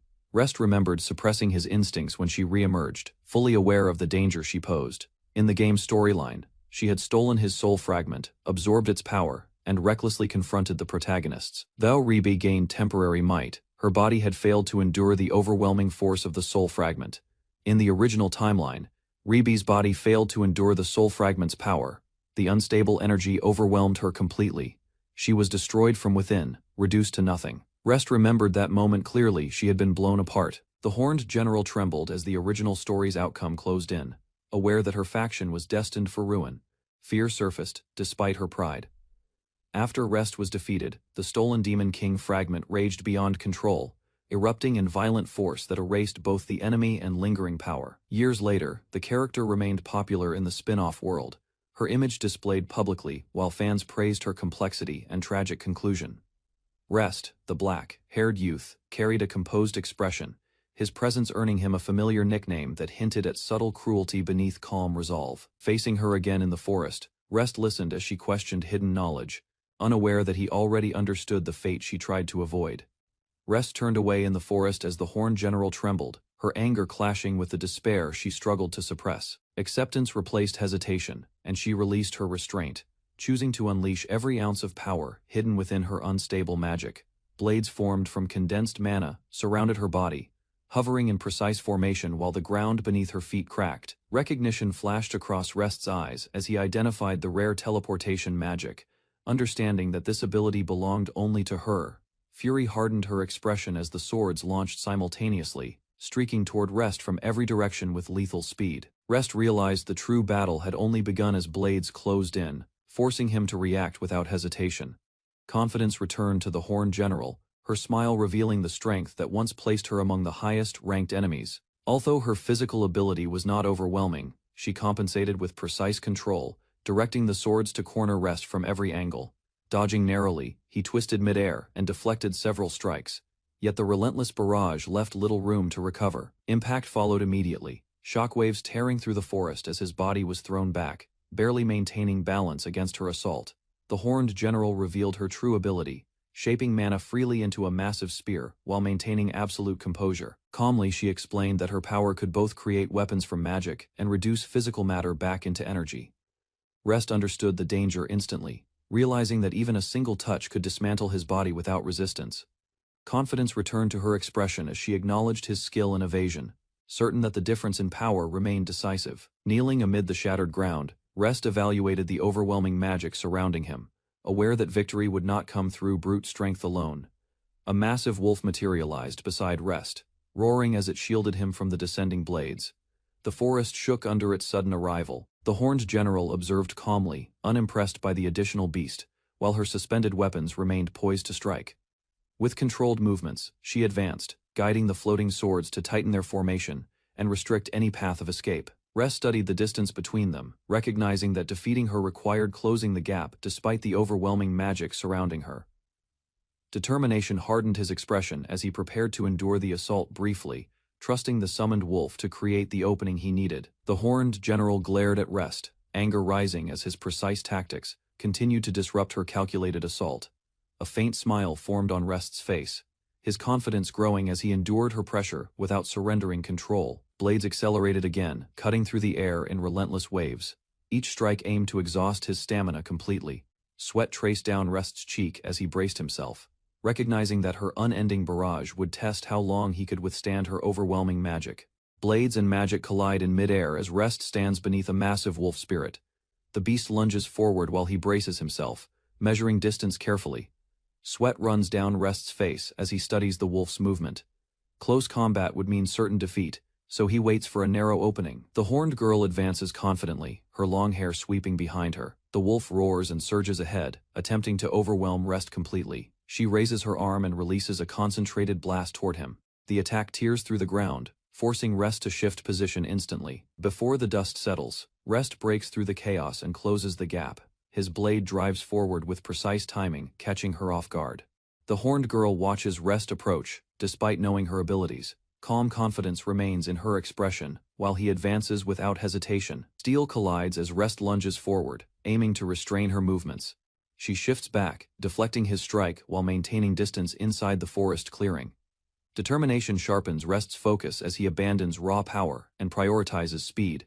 His body surges ahead, denying her any chance to organize a counterattack. A brief tension crosses her face when she realizes his rhythm has changed.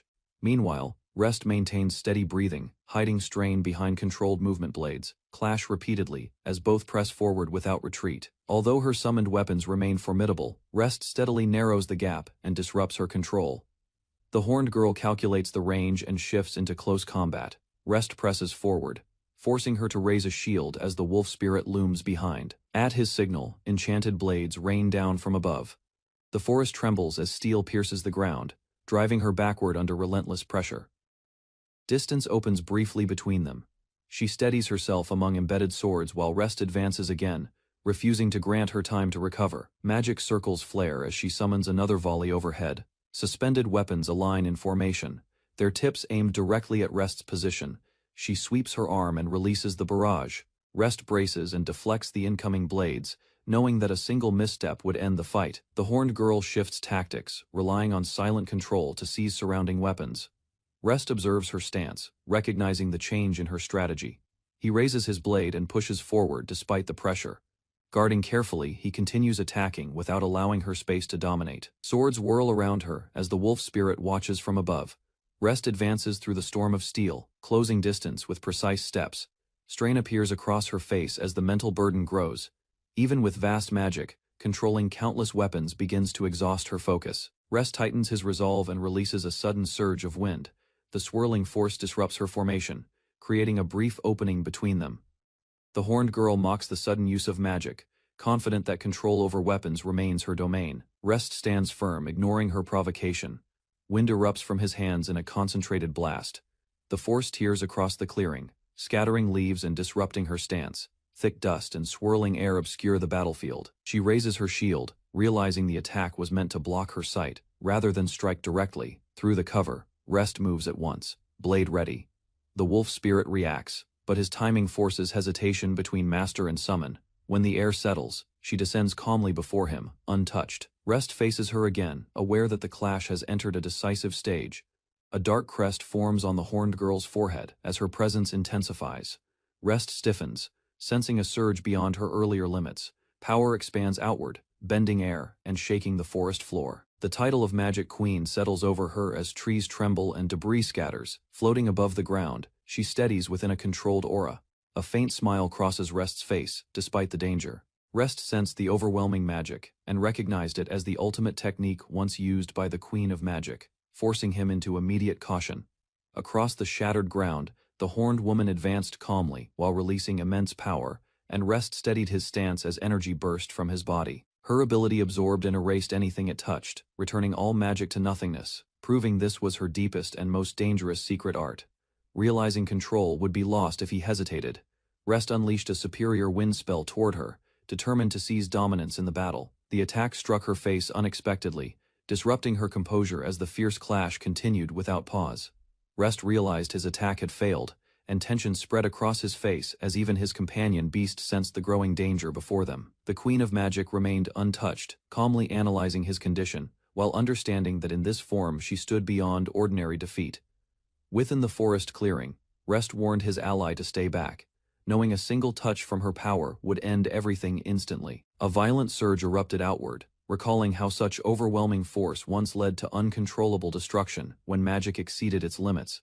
She advanced confidently, aware that without obtaining the Demon King's soul, Rest had no means to overturn the inevitable outcome. Although the Queen of Magic maintained her overwhelming state, Rest charged forward, aware that her active power continuously drained her magic and stamina. Using wind to enhance his body and grant temporary flight, he accelerated beyond normal limits, aiming to strike before her defense reacted. She noticed his unexpected speed, yet remained composed, believing such movement alone could not allow him to escape her grasp.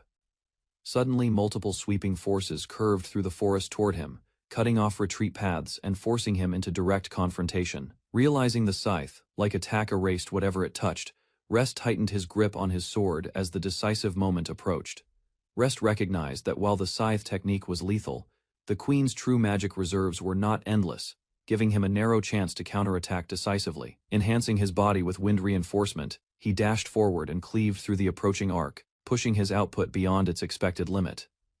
The Queen observed the strike with surprise, realizing his strengthened assault carried more force than she initially calculated from his restrained state. Despite acknowledging his effort, she concluded that temporary bursts would never sustain victory and prepared to demonstrate the gap between them.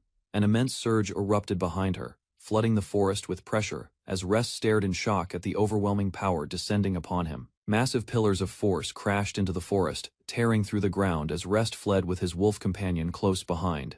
Determined to endure, he used wind magic to shrink and shield the beast, then hurled it away from the impact zone before being struck himself. Blown across the clearing, Rest struggled to rise while the Queen pressed forward, her power surging despite the visible strain on her body. She realized the prolonged battle was draining him steadily, confident that his stamina and magic would collapse before hers. Even so, Rest guarded the wolf and searched for one opening, knowing a single mistake would decide everything. Rest stood in the ruined clearing beside his growling wolf, both battered yet alert as the forest fell into a brief, uneasy silence. Across from them, the Queen of Magic turned calmly, recognizing that he had done nothing but evade her relentless assaults without landing a decisive counter. Facing him directly, she called his name with quiet confidence, certain the drawn-out struggle was nearing its inevitable conclusion. In a devastated clearing, Rest stands facing a towering wolf spirit while a woman confronts him from the opposite side. Broken logs surround them as both sides struggle to breathe. Sweat runs down Rest's face as the beast lowers its jaws near him. Across from him, the woman steadies herself, measuring the distance carefully. Confidence returns to her expression as she considers eliminating the demon's servant before it can be reclaimed. Calculation replaces hesitation in her gaze. Rest refuses to yield, arguing that she also lacks the strength to continue. Determination pushes him to remain standing. The wolf growls beside Rest while the woman turns her back slightly. Tension thickens as neither side retreats. The woman smiles calmly, convinced their desperation to exhaust her magic has failed. Sweat marks her strain, yet confidence remains firm. Rest listens in silence, realizing her claim about the battle's outcome was correct from the beginning. Doubt lingers, but his resolve does not collapse. Across the ruined clearing, Rest calculates the remaining power between her and the wolf spirit. He senses she still holds greater reserves than expected.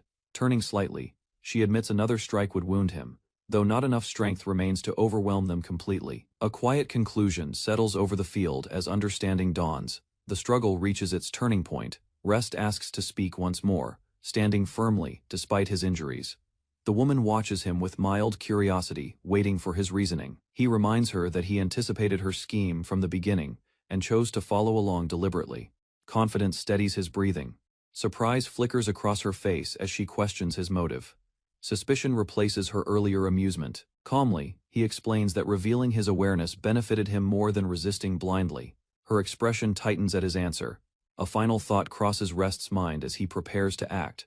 The true turning point approaches. Doubt crosses the woman's face as she considers the risk of losing control if her magic falters and she is forced to retreat. Rest steps forward beside the wolf, revealing he intentionally drew her into their territory. His posture shows growing confidence. Confusion spreads across her expression as she questions how familiarity with the area could grant him any advantage. Closing the distance, Rest states she has overlooked something essential. Unease begins to replace her certainty. Lowering his gaze, he reflects that fortune alone cannot explain his survival. Preparation has guided every move. Fury rises within the horned woman as she insists his preparations against paralysis mean little.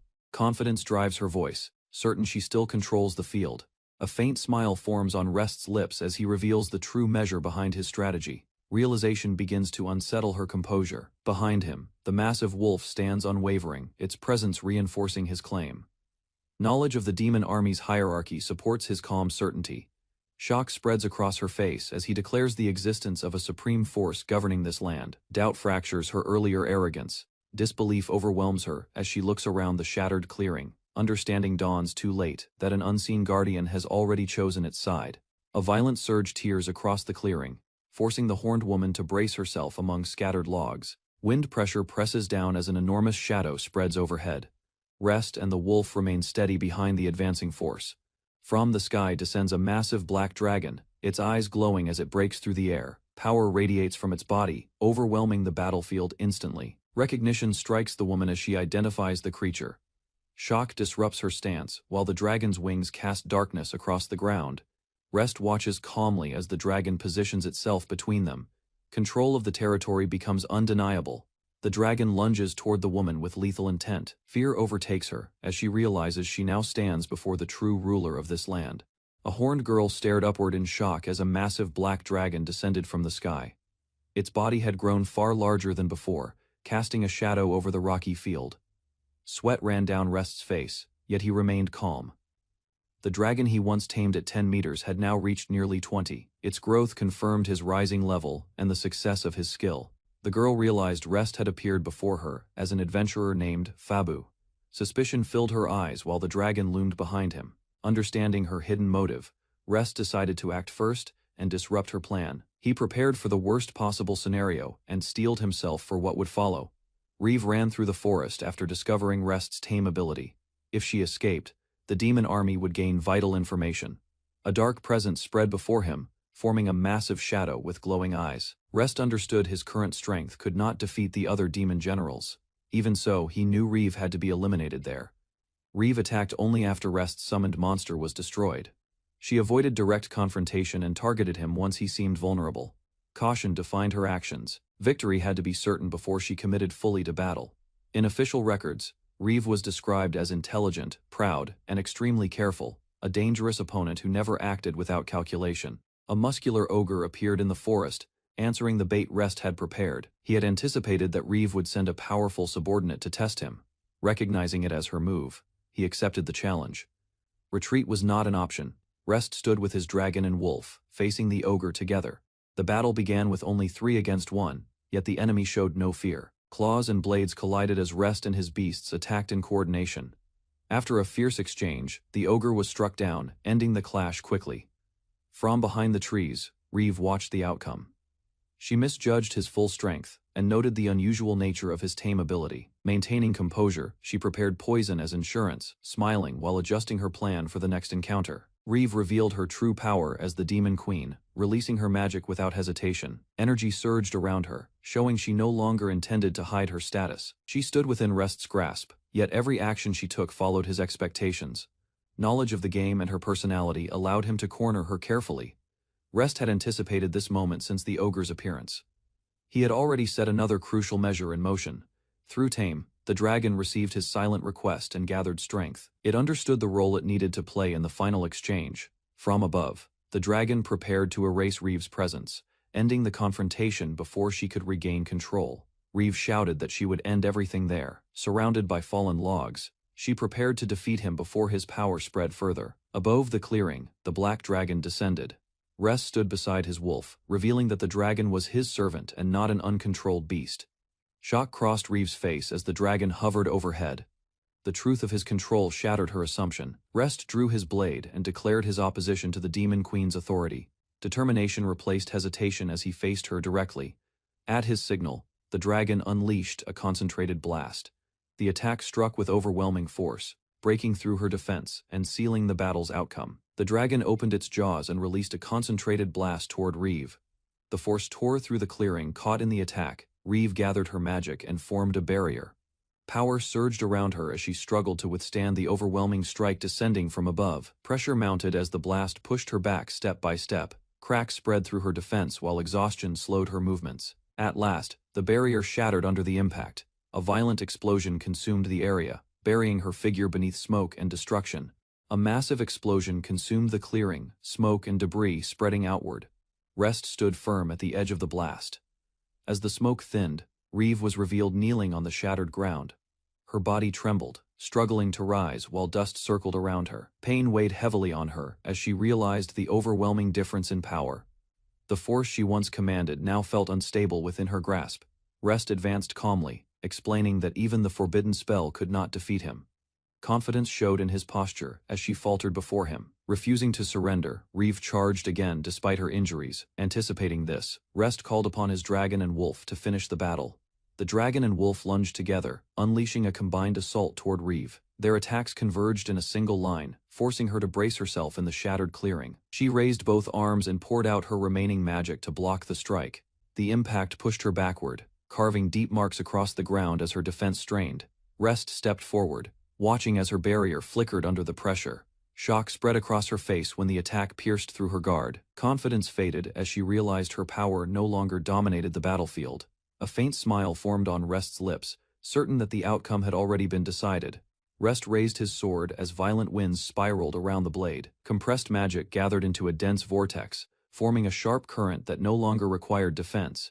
He directed every remaining ounce of power into the spinning storm. The air roared as the concentrated force tightened, pulling the surroundings toward its center. The vortex expanded above him, towering over the battlefield. Layers of wind crossed and collided, creating a destructive spiral aimed at a single target. A fierce grin appeared on his face as the technique stabilized. Across from him, Reeve stared in disbelief at the scale of the forming attack. With final resolve, Rest completed the preparation, ready to release the overwhelming storm and bring the battle to its end. Flames trembled along the vortex as Rest tightened his grip on the sword.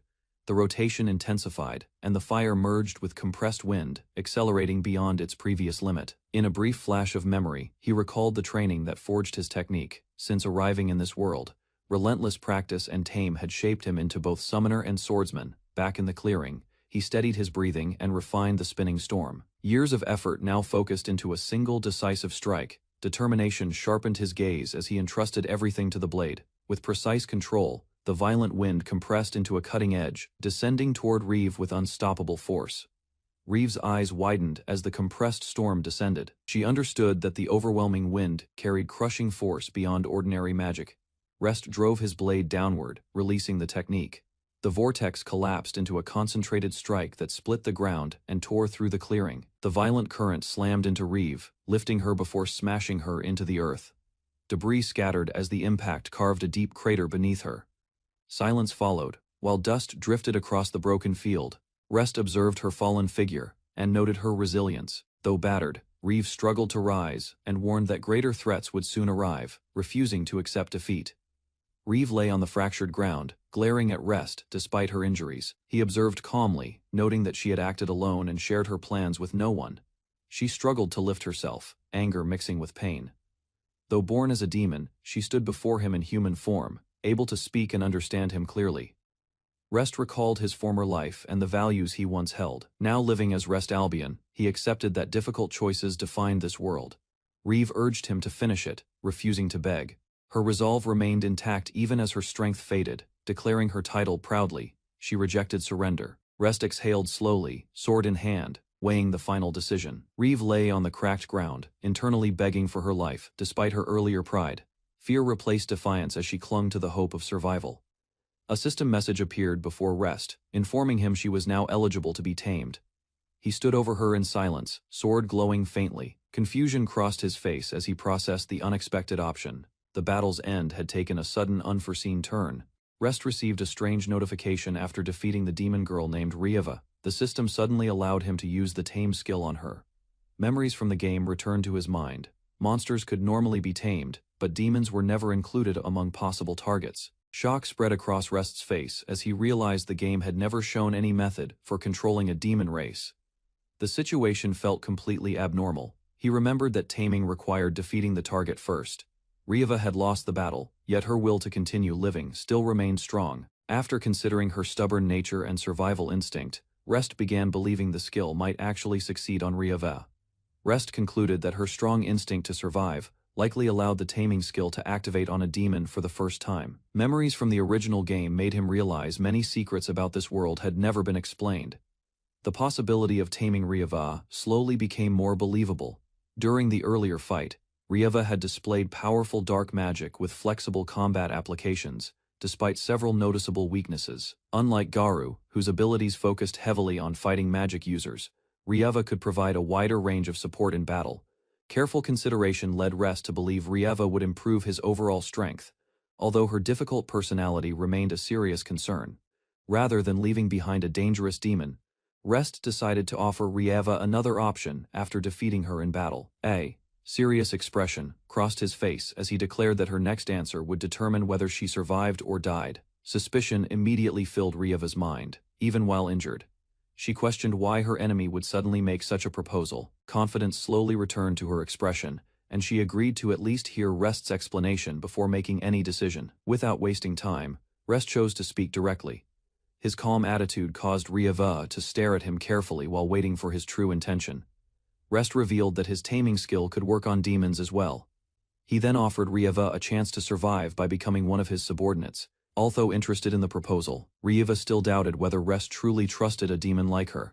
A smug smile appeared on her face as she hinted that demons could betray others once they lowered their guard. Rest quietly listened without changing his expression. At the same time, the system displayed Rieva's desperate wish to stay alive, exposing feelings she tried hard to hide. Seeing through her true intentions, Rest reminded Rieva that her fear of death had already revealed the weakness hidden behind her pride. Rieva became visibly shaken after Rest exposed the fear and hesitation she tried desperately to conceal. Frustration soon replaced her panic, and she loudly insisted that trusting a demon without caution was completely foolish. Instead of reacting angrily, Rest calmly used the system to reveal Rieva's hidden thoughts about wanting to survive at any cost. Her composure immediately collapsed. Embarrassment and confusion overwhelmed Rieva as her true feelings continued to be exposed in front of him. Rest then explained that taming created a special connection, allowing him to sense emotions and intentions from those under his control to a certain degree. By understanding the connection created through taming, Rest realized he could immediately detect betrayal or hostile intentions from Rieva. A confident smile appeared on his face as he explained that lying or attempting betrayal would only lead to her instant punishment. Faced with no better option, Rieva finally accepted the offer. Even then, her pride caused her to phrase the agreement as if she were doing Rest a favor. Without hesitation, Rest placed his hand on Rieva's head and activated the taming skill. The contract was completed moments later. Rieva quietly accepted her new position, while Rest ordered her to serve under him from that point onward. Dark energy suddenly surrounded Rest as the taming process began, causing him to tense from the strange pressure filling the area. Moments later, the system confirmed that the taming had succeeded, officially placing Rieva under Rest's control. New abilities immediately flowed into Rest's body. Through the successful contract, he obtained part of Ryava's power along with a new transformation-related skill. Excitement spread across his face after learning the skill could alter certain physical traits by consuming magical energy. Ryava quietly watched his reaction nearby. While considering the possibilities, Rest realized the transformation ability could be useful for disguises and many future strategies. Ryava struggled to accept the sudden change in her situation, while Rest quietly observed her reaction from nearby. Although he understood only part of the taming system, Rest decided to stop worrying and turned his attention toward Garu and Noel instead. Gratitude soon appeared on his face as he thanked both companions for helping him survive the dangerous battle.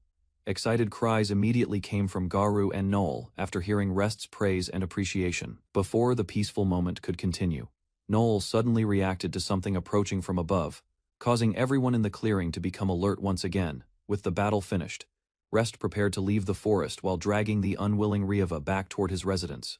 While walking through the forest, Ryava quietly worried about what would happen to her after becoming Rest's new subordinate. At the same time, Rest considered keeping her close since the taming connection alone could not fully prevent future trouble. An idea soon crossed his mind.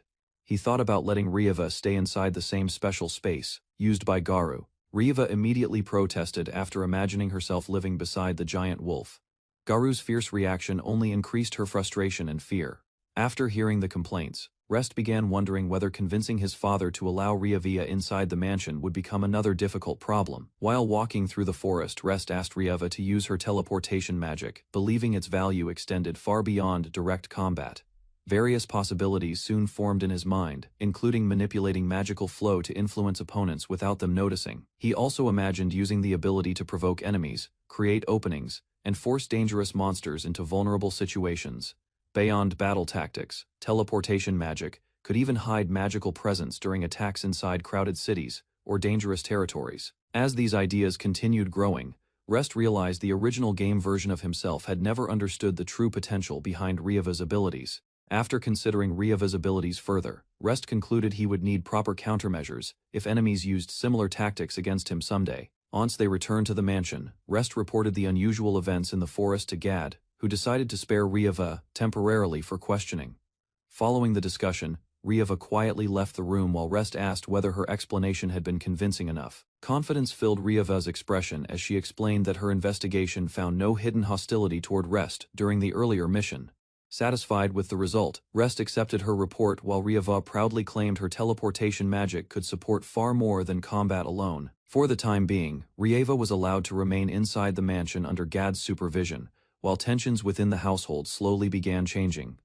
Several days later, Rest heard shouting from the garden and turned his attention toward the unexpected disturbance outside. Curiosity led him closer, where he discovered Ryava arguing with another servant while holding cleaning equipment in confusion. A tired smile appeared on Rest's face after realizing Ryava had once again caused trouble while avoiding her assigned responsibilities. Despite her complaints, Ryava officially began working as Rest's personal servant and was forced to handle ordinary chores around the mansion. Frustration continued building inside Ryava as she struggled to accept her new duties under the strict servants working at the mansion. Despite her complaints, she unexpectedly showed talent for handling chores, leaving Rest quietly amused by the situation. Soon afterward, Rest left for the training grounds, while Ryava watched him with visible irritation from behind. While walking alone, Rest reflected on how forcing Ryava to avoid combat had likely created stress for someone once connected to the demon army. Before he could think further, a familiar voice suddenly called out to him, causing Rest to stop and turn around in surprise. Then Rest stopped in surprise after discovering a young girl named Rain waiting quietly for him inside the garden pavilion. She was Rain Albion, Rest's younger half, sister born from his father's second wife within the noble household. Memories from the original game returned to Rest's mind, reminding him that Rain had appeared as a supporting character in the story. Although they were siblings, Rest and Rain had never shared a particularly close relationship before his reincarnation. Seeing her approach first made Rest hesitate, uncertain whether he should continue keeping emotional distance or finally treat Rain more warmly. Since Rest's reincarnation, opportunities to meet Rain had greatly decreased because of the Albion family's strict noble traditions. After gathering his thoughts, Rest finally asked Rain why she had come looking for him so suddenly. Nervous excitement filled Rain as she spoke about Rest's recent achievements, including defeating monsters and winning difficult battles. Hearing those stories inspired Rain deeply, and she shyly admitted wanting to become someone impressive like her older brother. Determination soon appeared in her eyes as Rian asked Rest to teach her how she could grow stronger in the future. Rain approached Rest in the forest and asked for guidance. She admired his strength and wanted to become someone like him. Curious, Rest questioned her reason, standing nervously before him. Rain tried to explain her feelings. With determination, she described how Rest never gave up and always worked hard regardless of circumstances. His example inspired her to improve herself. After hearing everything, Rest understood her sincerity. He realized Rain had been struggling within the family for a long time, and knew her words came from genuine respect. Later, the situation became clearer. Certain family members looked down on Rain and her mother, while Jira openly supported that attitude. Rest realized Rain's gloomy upbringing had made her withdrawn and pessimistic. Years of neglect left her expecting little from the future. While reflecting on her situation, he remembered that both of them had received the supposedly useless tame skill. Unlike most people's expectations, Rest kept working hard and steadily achieved results. Watching his growth from afar, Rain gradually held onto a small hope. His success suggested that fate was not completely fixed. Because of that, she was not searching for a shortcut to power. More than anything, Rain wanted to understand how Rest continued moving forward without giving up. Calling her name, Rest gathered his thoughts. He could not reveal his reincarnation or the secret potential of Tame, yet he still wanted to help her. After thinking carefully, Rest concluded that Rain did not need complicated advice. Her lack of confidence came from years of discouragement. Believing there was only one way to rebuild her spirit, he suddenly suggested strength training. The unexpected answer left Rain completely stunned. She could not understand how training related to her worries. Soon, they gathered at the family training hall. Rain completed her warm-up while Rest prepared the next step. Without wasting time, Rest demonstrated the exercise and told her to copy his movements. Rain followed his instructions and immediately began struggling through the workout, marking the first step in her effort to change herself. As Rain struggled through the training, Rest was reminded of the original timeline. The sight of her effort brought back memories he could not ignore. His thoughts drifted to the reason he was known as a villain noble. It was not because he opposed the protagonist, but because of a terrible crime. In the original story, Rest lost control and slaughtered his own family. The massacre stained his name forever. Yet one mystery remained. Among all the victims, Rain alone survived. The story never explained why he spared her. Rest considered several possibilities. Perhaps they shared a similar background, or perhaps it was connected to the extraordinary power Rain possessed. The supreme grade skill known as Sword God Rest recalled that Rain possessed Sword God, the strongest skill in the story, among all characters. She had the greatest natural talent with a blade. In the original timeline, her true ability appeared after Rest's death. Though younger than the protagonists, she effortlessly cut down powerful monsters. Her overwhelming strength was displayed only briefly, yet that single event proved how extraordinary she was. Few people could compare to her potential. Another detail returned to Rest's mind. Rain once mentioned that her brother's behavior changed shortly after she awakened Sword God. Linking the clues together, Rest suspected Rain was somehow connected to the future massacre. However, he still could not understand the real reason behind it. Rest continued training alongside Rain, knowing she would awaken the powerful Sword God skill in the future. He believed every lesson would benefit her. At the same time, helping Rain grow stronger did not interfere with his own plans. He decided to add sword training to their routine. Surprised by the suggestion, Rain looked confused. Even so, Rest hoped the training would gradually build her confidence. Back in the training hall, Rain followed his instructions and exchanged practice blows with him. Her talent quickly became apparent, and Rest noticed her movements were already impressive. After observing her progress for a while, Rest ended the session. The training had gone better than expected, leaving both of them with a clearer path forward. Exhausted from training, Rain thanked Rest sincerely. Although tired, she looked far happier than before. Pleased with her effort, Rest praised her determination. Encouraged by his words, Rain hesitantly asked whether she could train with him again in the future. Without much hesitation, Rest agreed. His answer immediately eased her worries. A bright smile spread across Rain's face. For perhaps the first time in a long while, she felt genuinely happy and hopeful. Later reality returned. After leaving the training hall, Rain resumed her daily chores, including cleaning, laundry, and cooking. Despite her frustration with the endless work, while handling chores, Rav regretted her earlier decision. She had planned to gain Rest's trust as a servant, but the endless work was far more exhausting than expected. Noticing her frustration, Rest approached and listened to her complaints. Rav openly admitted how difficult the daily tasks had become. After some thought, Rest promised to speak with his father when the opportunity came. If Rav proved trustworthy, her workload would gradually decrease. The promise immediately changed her mood. Shocked and excited, Rav eagerly confirmed that he truly meant it. Once she calmed down, Rest brought up another matter. Turning the conversation toward future plans, he began discussing their next objective after their previous monster hunting activities. Rest explained that recent changes had opened new opportunities. With Ribe's abilities now available, he believed they could move to the next stage of his plans. Confident in the idea, he decided their next destination would be the Adventurers Guild. The trip would help advance his objectives. Caught off guard by the sudden announcement, Rav could only stare in confusion as Rest revealed the unexpected plan. Rest and his companion crossed a quiet garden bridge together, and she asked why he was leading her toward the Adventurers Guild. Wondering if he only meant to earn quick coin, Rest corrected her, explaining that he wasn't after the money at all, since what he truly wanted was the guild ID card itself, so he could take on dungeons. Dungeons, he explained, were sealed spaces filled with traps and monsters, and in the game he remembered from his past life, clearing them mattered greatly for a protagonist's growth and strength. Grinding weak forest monsters had a clear limit, Rest said, since gear pulled from dungeons could push their strength far beyond what mere experience points could ever possibly offer. She asked how they'd even managed to find a dungeon stocked with genuinely good items, and Rest simply told her not to worry, because he already had a plan. His real advantage was memory, since as a reincarnator who knew the entire game inside and out, even dungeons untouched in this world held no secrets from him at all.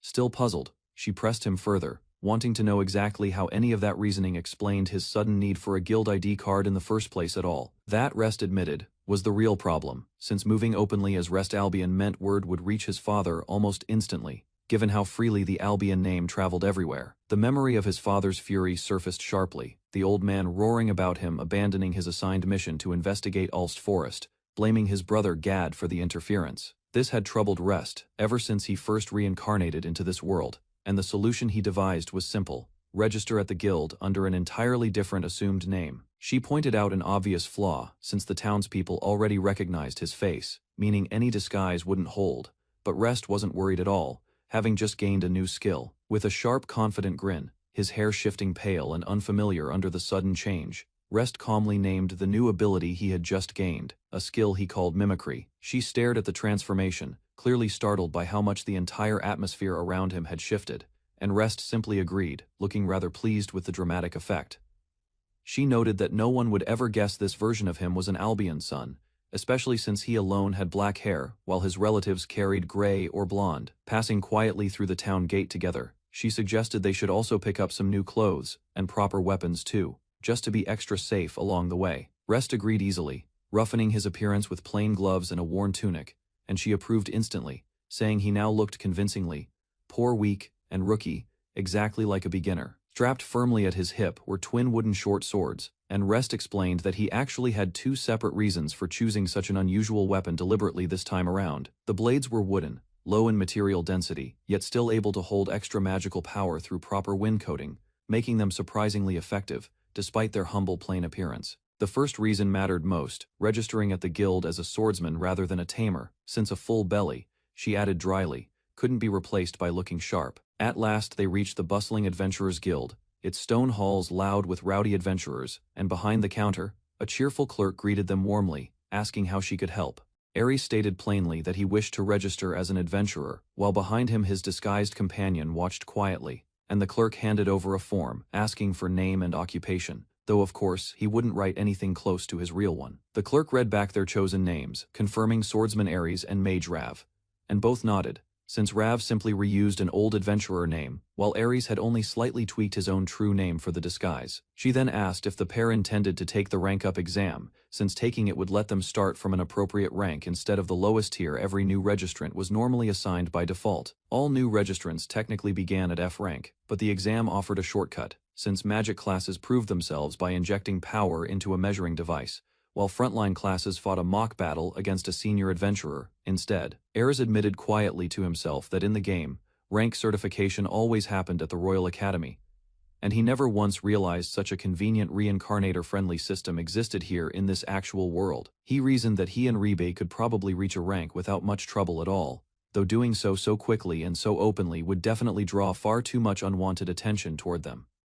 Before he could decide, a rough voice mocked them for looking like brats sneaking into the guild, wondering aloud since when this place had become nothing more than a glorified daycare center for children. The man was Gold the Great Sword, a hulking figure other adventurers recognized instantly, murmuring that he genuinely had real skill leading a B-rank party, if only his attitude wasn't quite so consistently unbearable. Ares read the mood immediately, sensing that Gold was clearly not well disposed toward them at all, while nearby adventurers whispered among themselves, wondering exactly what business had brought Gold storming over here. A clerk stepped in nervously, begging Gold to wait, explaining that these two had merely come for standard new registration, but Gold refused to back down, insisting flatly that he simply couldn't let this go. Standing before Gold's imposing frame, Ares said nothing, silently confirming that his intimidating B-rank reputation clearly wasn't exaggerated in the slightest, judging purely by the sheer physical presence radiating off the man. Gold asked bluntly whether there was some kind of problem with them simply being present at the guild,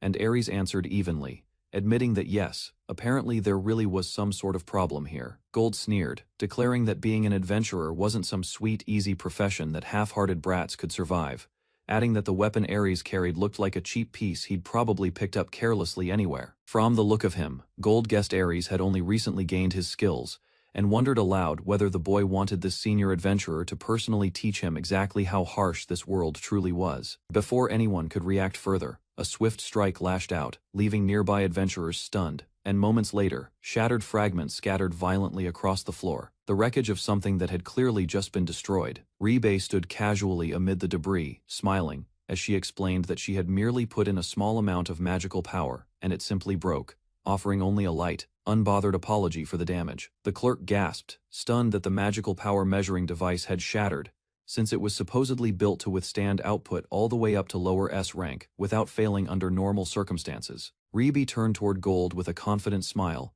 asking if he was indeed called Gold, and reminded him firmly that since Ares was accompanied by her, he would be perfectly fine, understood clearly enough.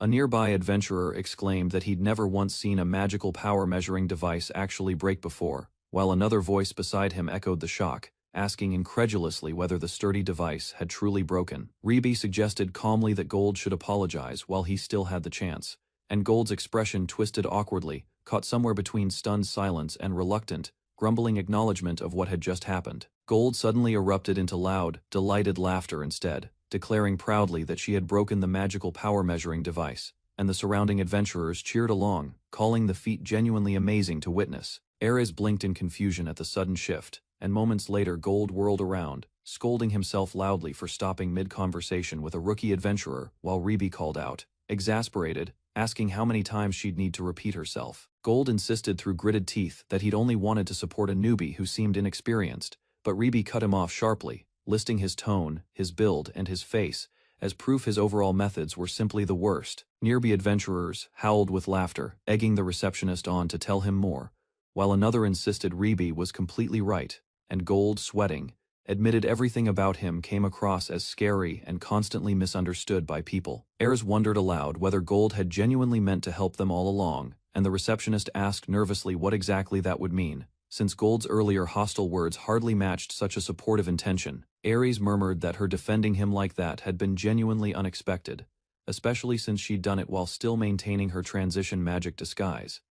And Ribe startled, demanding to know how he possibly noticed that detail. Ares explained that her magical power was clearly strong, yet in pure output she hadn't actually reached the measuring device's true limit, meaning she must have used transition magic's annihilation power instead, only afterward. Ribe admitted she simply couldn't help herself, since he was her master after all, and it genuinely angered her whenever people looked down on him, treating him as weak or unworthy of proper respect. Ares replied simply that he understood, admitting he felt rather honored by her loyalty, while Ribe grumbled that he was somehow more annoying than that big oaf Gold had ever managed to be. Ribe asked if this counted as some kind of reincarnator event, but Ares insisted he had no idea what she meant, adding that regardless, he still couldn't forgive her for destroying the measuring device earlier. Gold returned, apologizing for scaring them earlier, and formally introducing himself as Gold the Great Sword, a B-rank adventurer, who operated out of this very guild, hoping to properly clear the air between them. Gold then gestured toward the companions standing behind him,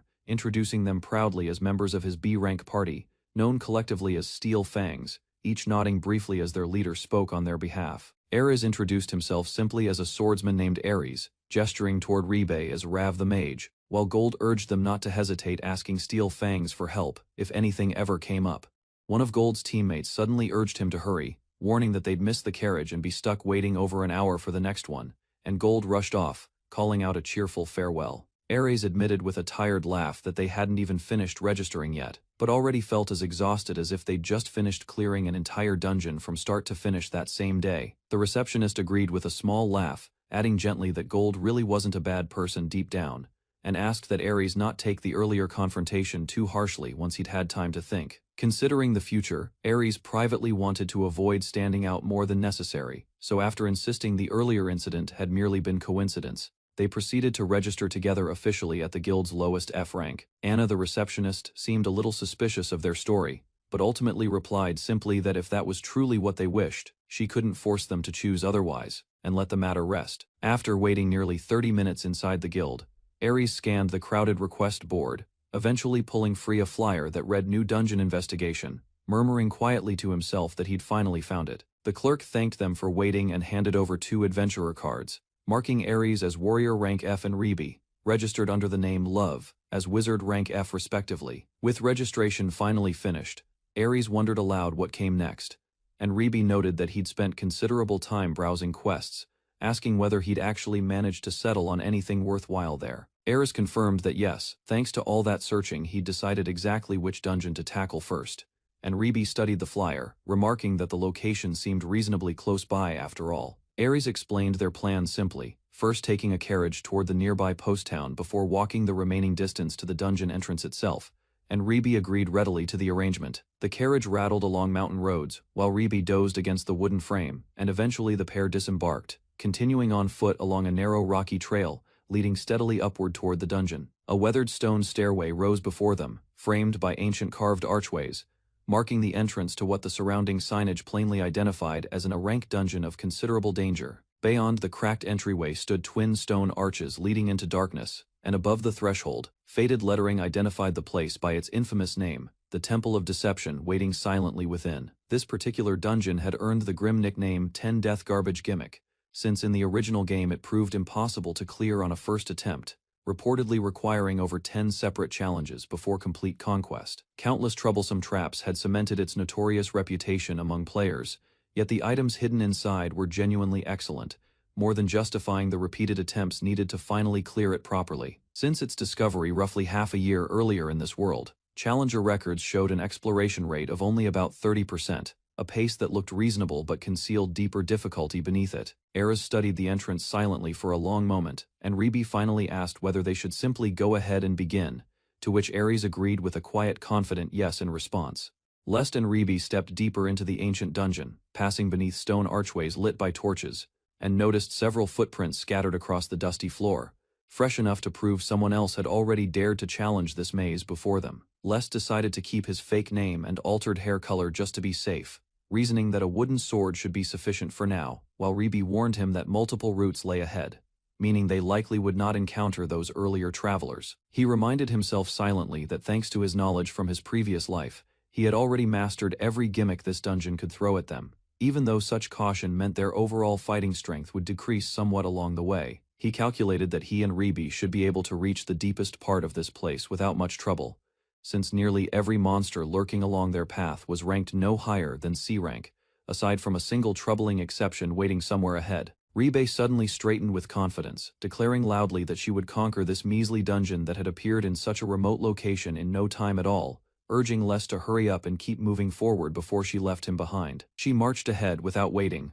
her heels clicking sharply against the stone floor, while Les suddenly shouted for her to wait, his expression tightening in alarm the moment he recognized exactly which dangerous passage she was carelessly walking straight toward. Before he could finish his warning, a violent explosion of jagged spikes burst upward from the floor around her, and Les stared in shock at the wreckage, muttering under his breath that this outcome was exactly what he had expected. He explained grimly that about half of the many branching passages scattered throughout this dungeon were nothing more than traps, most of them indirect gimmicks designed to lead intruders into dead ends, except for one single lethal corridor packed entirely with buried landmines. Staring blankly at the smoke still rising from the crater, Lest wondered aloud whether this girl possibly carried incredibly bad luck with her, since it seemed almost impossible she had somehow managed to trigger the one lethal trap on her very first attempt. From within the settling dust, Ribe's voice suddenly cracked out that she was certainly not dead, while Lest had already turned to walk away, sarcastically bidding farewell to himself under the name Rov,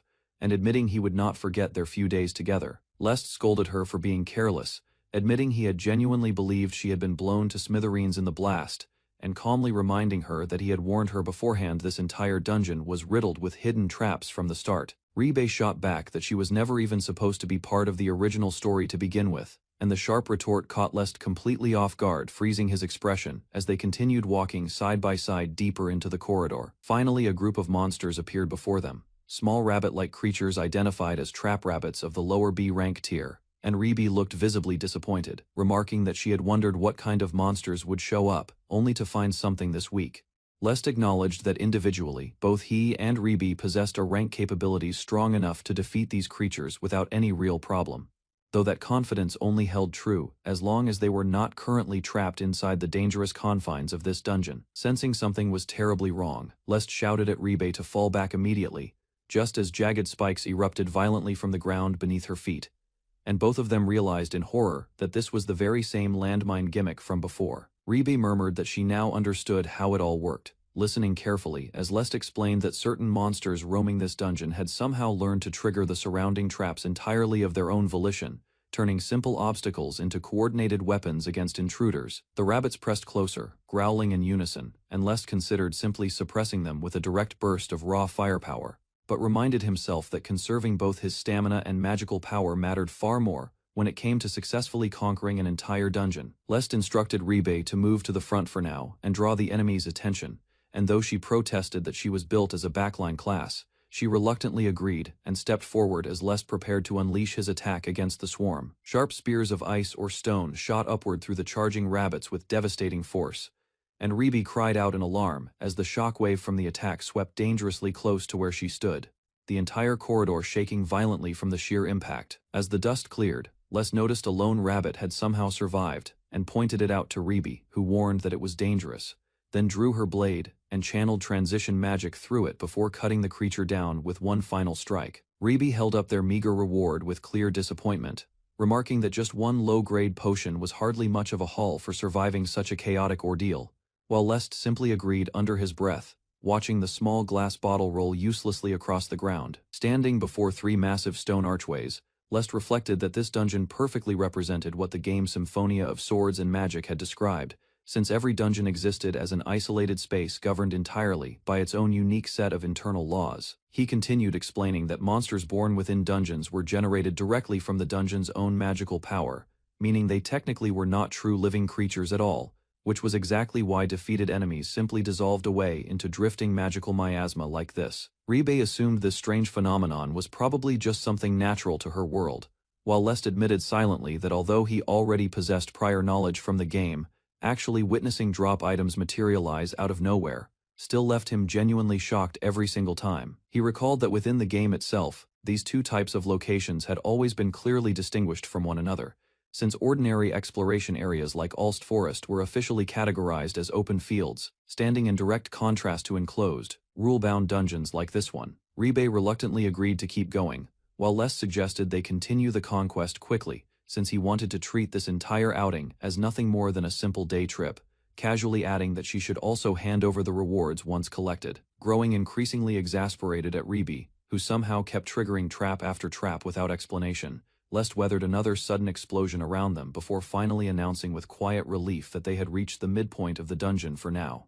Ribe stumbles battered and exhausted at the midpoint of the Temple of Deception, having triggered nearly every trap along the way, as if she had been aiming for them all along. Lest watches her frustration with quiet amusement, noting that despite having fallen from grace, she remains a former Demon Army executive, and that she has still held up rather impressively so far. Ribe snaps back that she was never fooling around from the very start, while Lest firmly declares that from this point onward there will be absolutely no more games or careless mistakes. She demands to know why he suddenly sprinted forward at full speed earlier, then took 2 steps forward, 3 steps back, and 2 steps right for no apparent reason, accusing him instead. Lest explains that he can move through the dungeon without hesitation, because he retains memories from the game itself. Though he admits from an outside perspective his behavior must look bizarre. When he insists that from here on she must follow his actions closely, Ribe replies that although that is fine, she has noticed he seems unusually cautious about something right now. Lest admits he cannot afford to let his guard down from the midpoint onward, since the passages ahead grow far more complex, and the traps become noticeably more vicious and deadly. He states that from here on truly begins the real challenge, the actual Temple of Deception, since in the game this very dungeon does not appear until over a year later. Even then, he recalls, the exploration rate barely reached 50%, and choosing any route other than the correct one risked encountering a dangerous and unpredictable irregular boss along the path. As they proceed deeper into the corridor, Lest explains that irregular bosses differ greatly from a dungeon's normal bosses, since they are far more powerful and appear completely at random within. He continues that such bosses can appear once exploration progress exceeds 50%, and an incorrect route is chosen, and within the Temple of Deception itself, danger now lurks dangerously close. Suddenly, monstrous winged creatures descend upon them, and Ribe cries out in alarm, wondering aloud whether these enemies before them might be opponents. Even the 2 of them together cannot handle. Lest cuts one down swiftly, judging by their enemy levels that they seem limited in strength, noting their physical abilities alone would place them at roughly a rank at the very most. Monster ranks are mainly classified based on physical abilities and stats, yet depending on their particular skills, traits, or blessings, they can often display strength far beyond their officially listed rank. Alice notes that even if they chose to fight, they would need weapons of a specific type, effective against irregular bosses, since their current state leaves them seriously disadvantaged given its traits. In the original game, dungeons containing bosses with special abilities often had weapons and items, useful for their subjugation, deliberately placed somewhere within their winding corridors, and hidden chambers scattered throughout. The Temple of Deception also has its own dedicated weapons that can drop, though their locations remain random, and since spawn areas overlap with the boss's range, encountering it early is possible. Lest privately reflects that the risk of challenging it right now is far too high, though its drop items are quite powerful, so he plans to return and collect them sometime later. He warns Ribe that if they happen to encounter it, the fight will definitely prove troublesome, so she must remain extremely careful, since he has no intention of fighting it now. Ribe confirms they are indeed heading toward the boss room, brushing off his concern by insisting she already understands, and will surely be fine, then tugs him forward, urging them to hurry. Ribe worries aloud whether the girl accompanying them will truly be okay, while Lest grumbles in pain after being yanked backward, reminding her firmly that he had just told her not to walk ahead. Moving deeper through the corridor together, the pair soon face a group of skeletal warriors blocking their path, and Ribe raises her hand while Lest readies himself beside her for combat. The 2 eventually arrive before an enormous ornate door marked with swirling engravings, and Lest quietly announces that this imposing entrance is finally the boss room they have been searching for. Ribe answers with simple resolve, and together they step forward as the massive doors grind open before them, revealing a vast dark chamber waiting silently on the other side of the threshold. Inside, a large white creature with 3 flowing tails stands motionlessly beneath the stone pillars, its fur glowing faintly as its long limbs and glinting eyes track the 2 intruders carefully. Lest identifies the beast as Trident Tail, the dungeon boss of the Temple of Deception, an A-rank lower-tier monster whose 3 tails can transform into deadly spear-like weapons at will. The creature suddenly roars and lunges forward with startling speed, forcing Ribe and Lest to scatter apart quickly as its attack tears violently through the stone floor between them without warning. Ribe smiles at the destructive power on display, while Lest reminds her that although the tail spears move incredibly fast, they only travel in straight lines and remain fully avoidable if careful. Lest narrowly dodges another strike, and notes that while the tail spears possess enough hardness and force to wound even upper-rank opponents, the creature's other body parts are far weaker. Ribe grins, realizing this weakness is exactly where her skills come in, since she can slip through the thrusting spears, while Lest suggests prioritizing evasion and focusing all attacks on the main body. Lest then declares that instead they will cut off all 3 tail spears first, a plan that leaves Ribe visibly confused since it contradicts the strategy he had just finished explaining moments ago. When she questions why he changed his approach so suddenly, Lest reveals he came to this dungeon specifically to obtain a particular item, not simply to defeat the boss as planned. The condition for making Trident Tail drop that coveted item requires severing every one of its tail spears, a requirement that naturally raises the difficulty of the entire subjugation considerably higher. Lest summons his loyal wolf companion Geralt into the fight, declaring he has already prepared countermeasures for this exact challenge, noting they are safely alone in the deepest boss room now. With Geralt's added strength now evening the numbers against the 3 spears, Lest grins confidently and urges Ribe to attack, without holding back, ready to finally claim their hard-won victory together.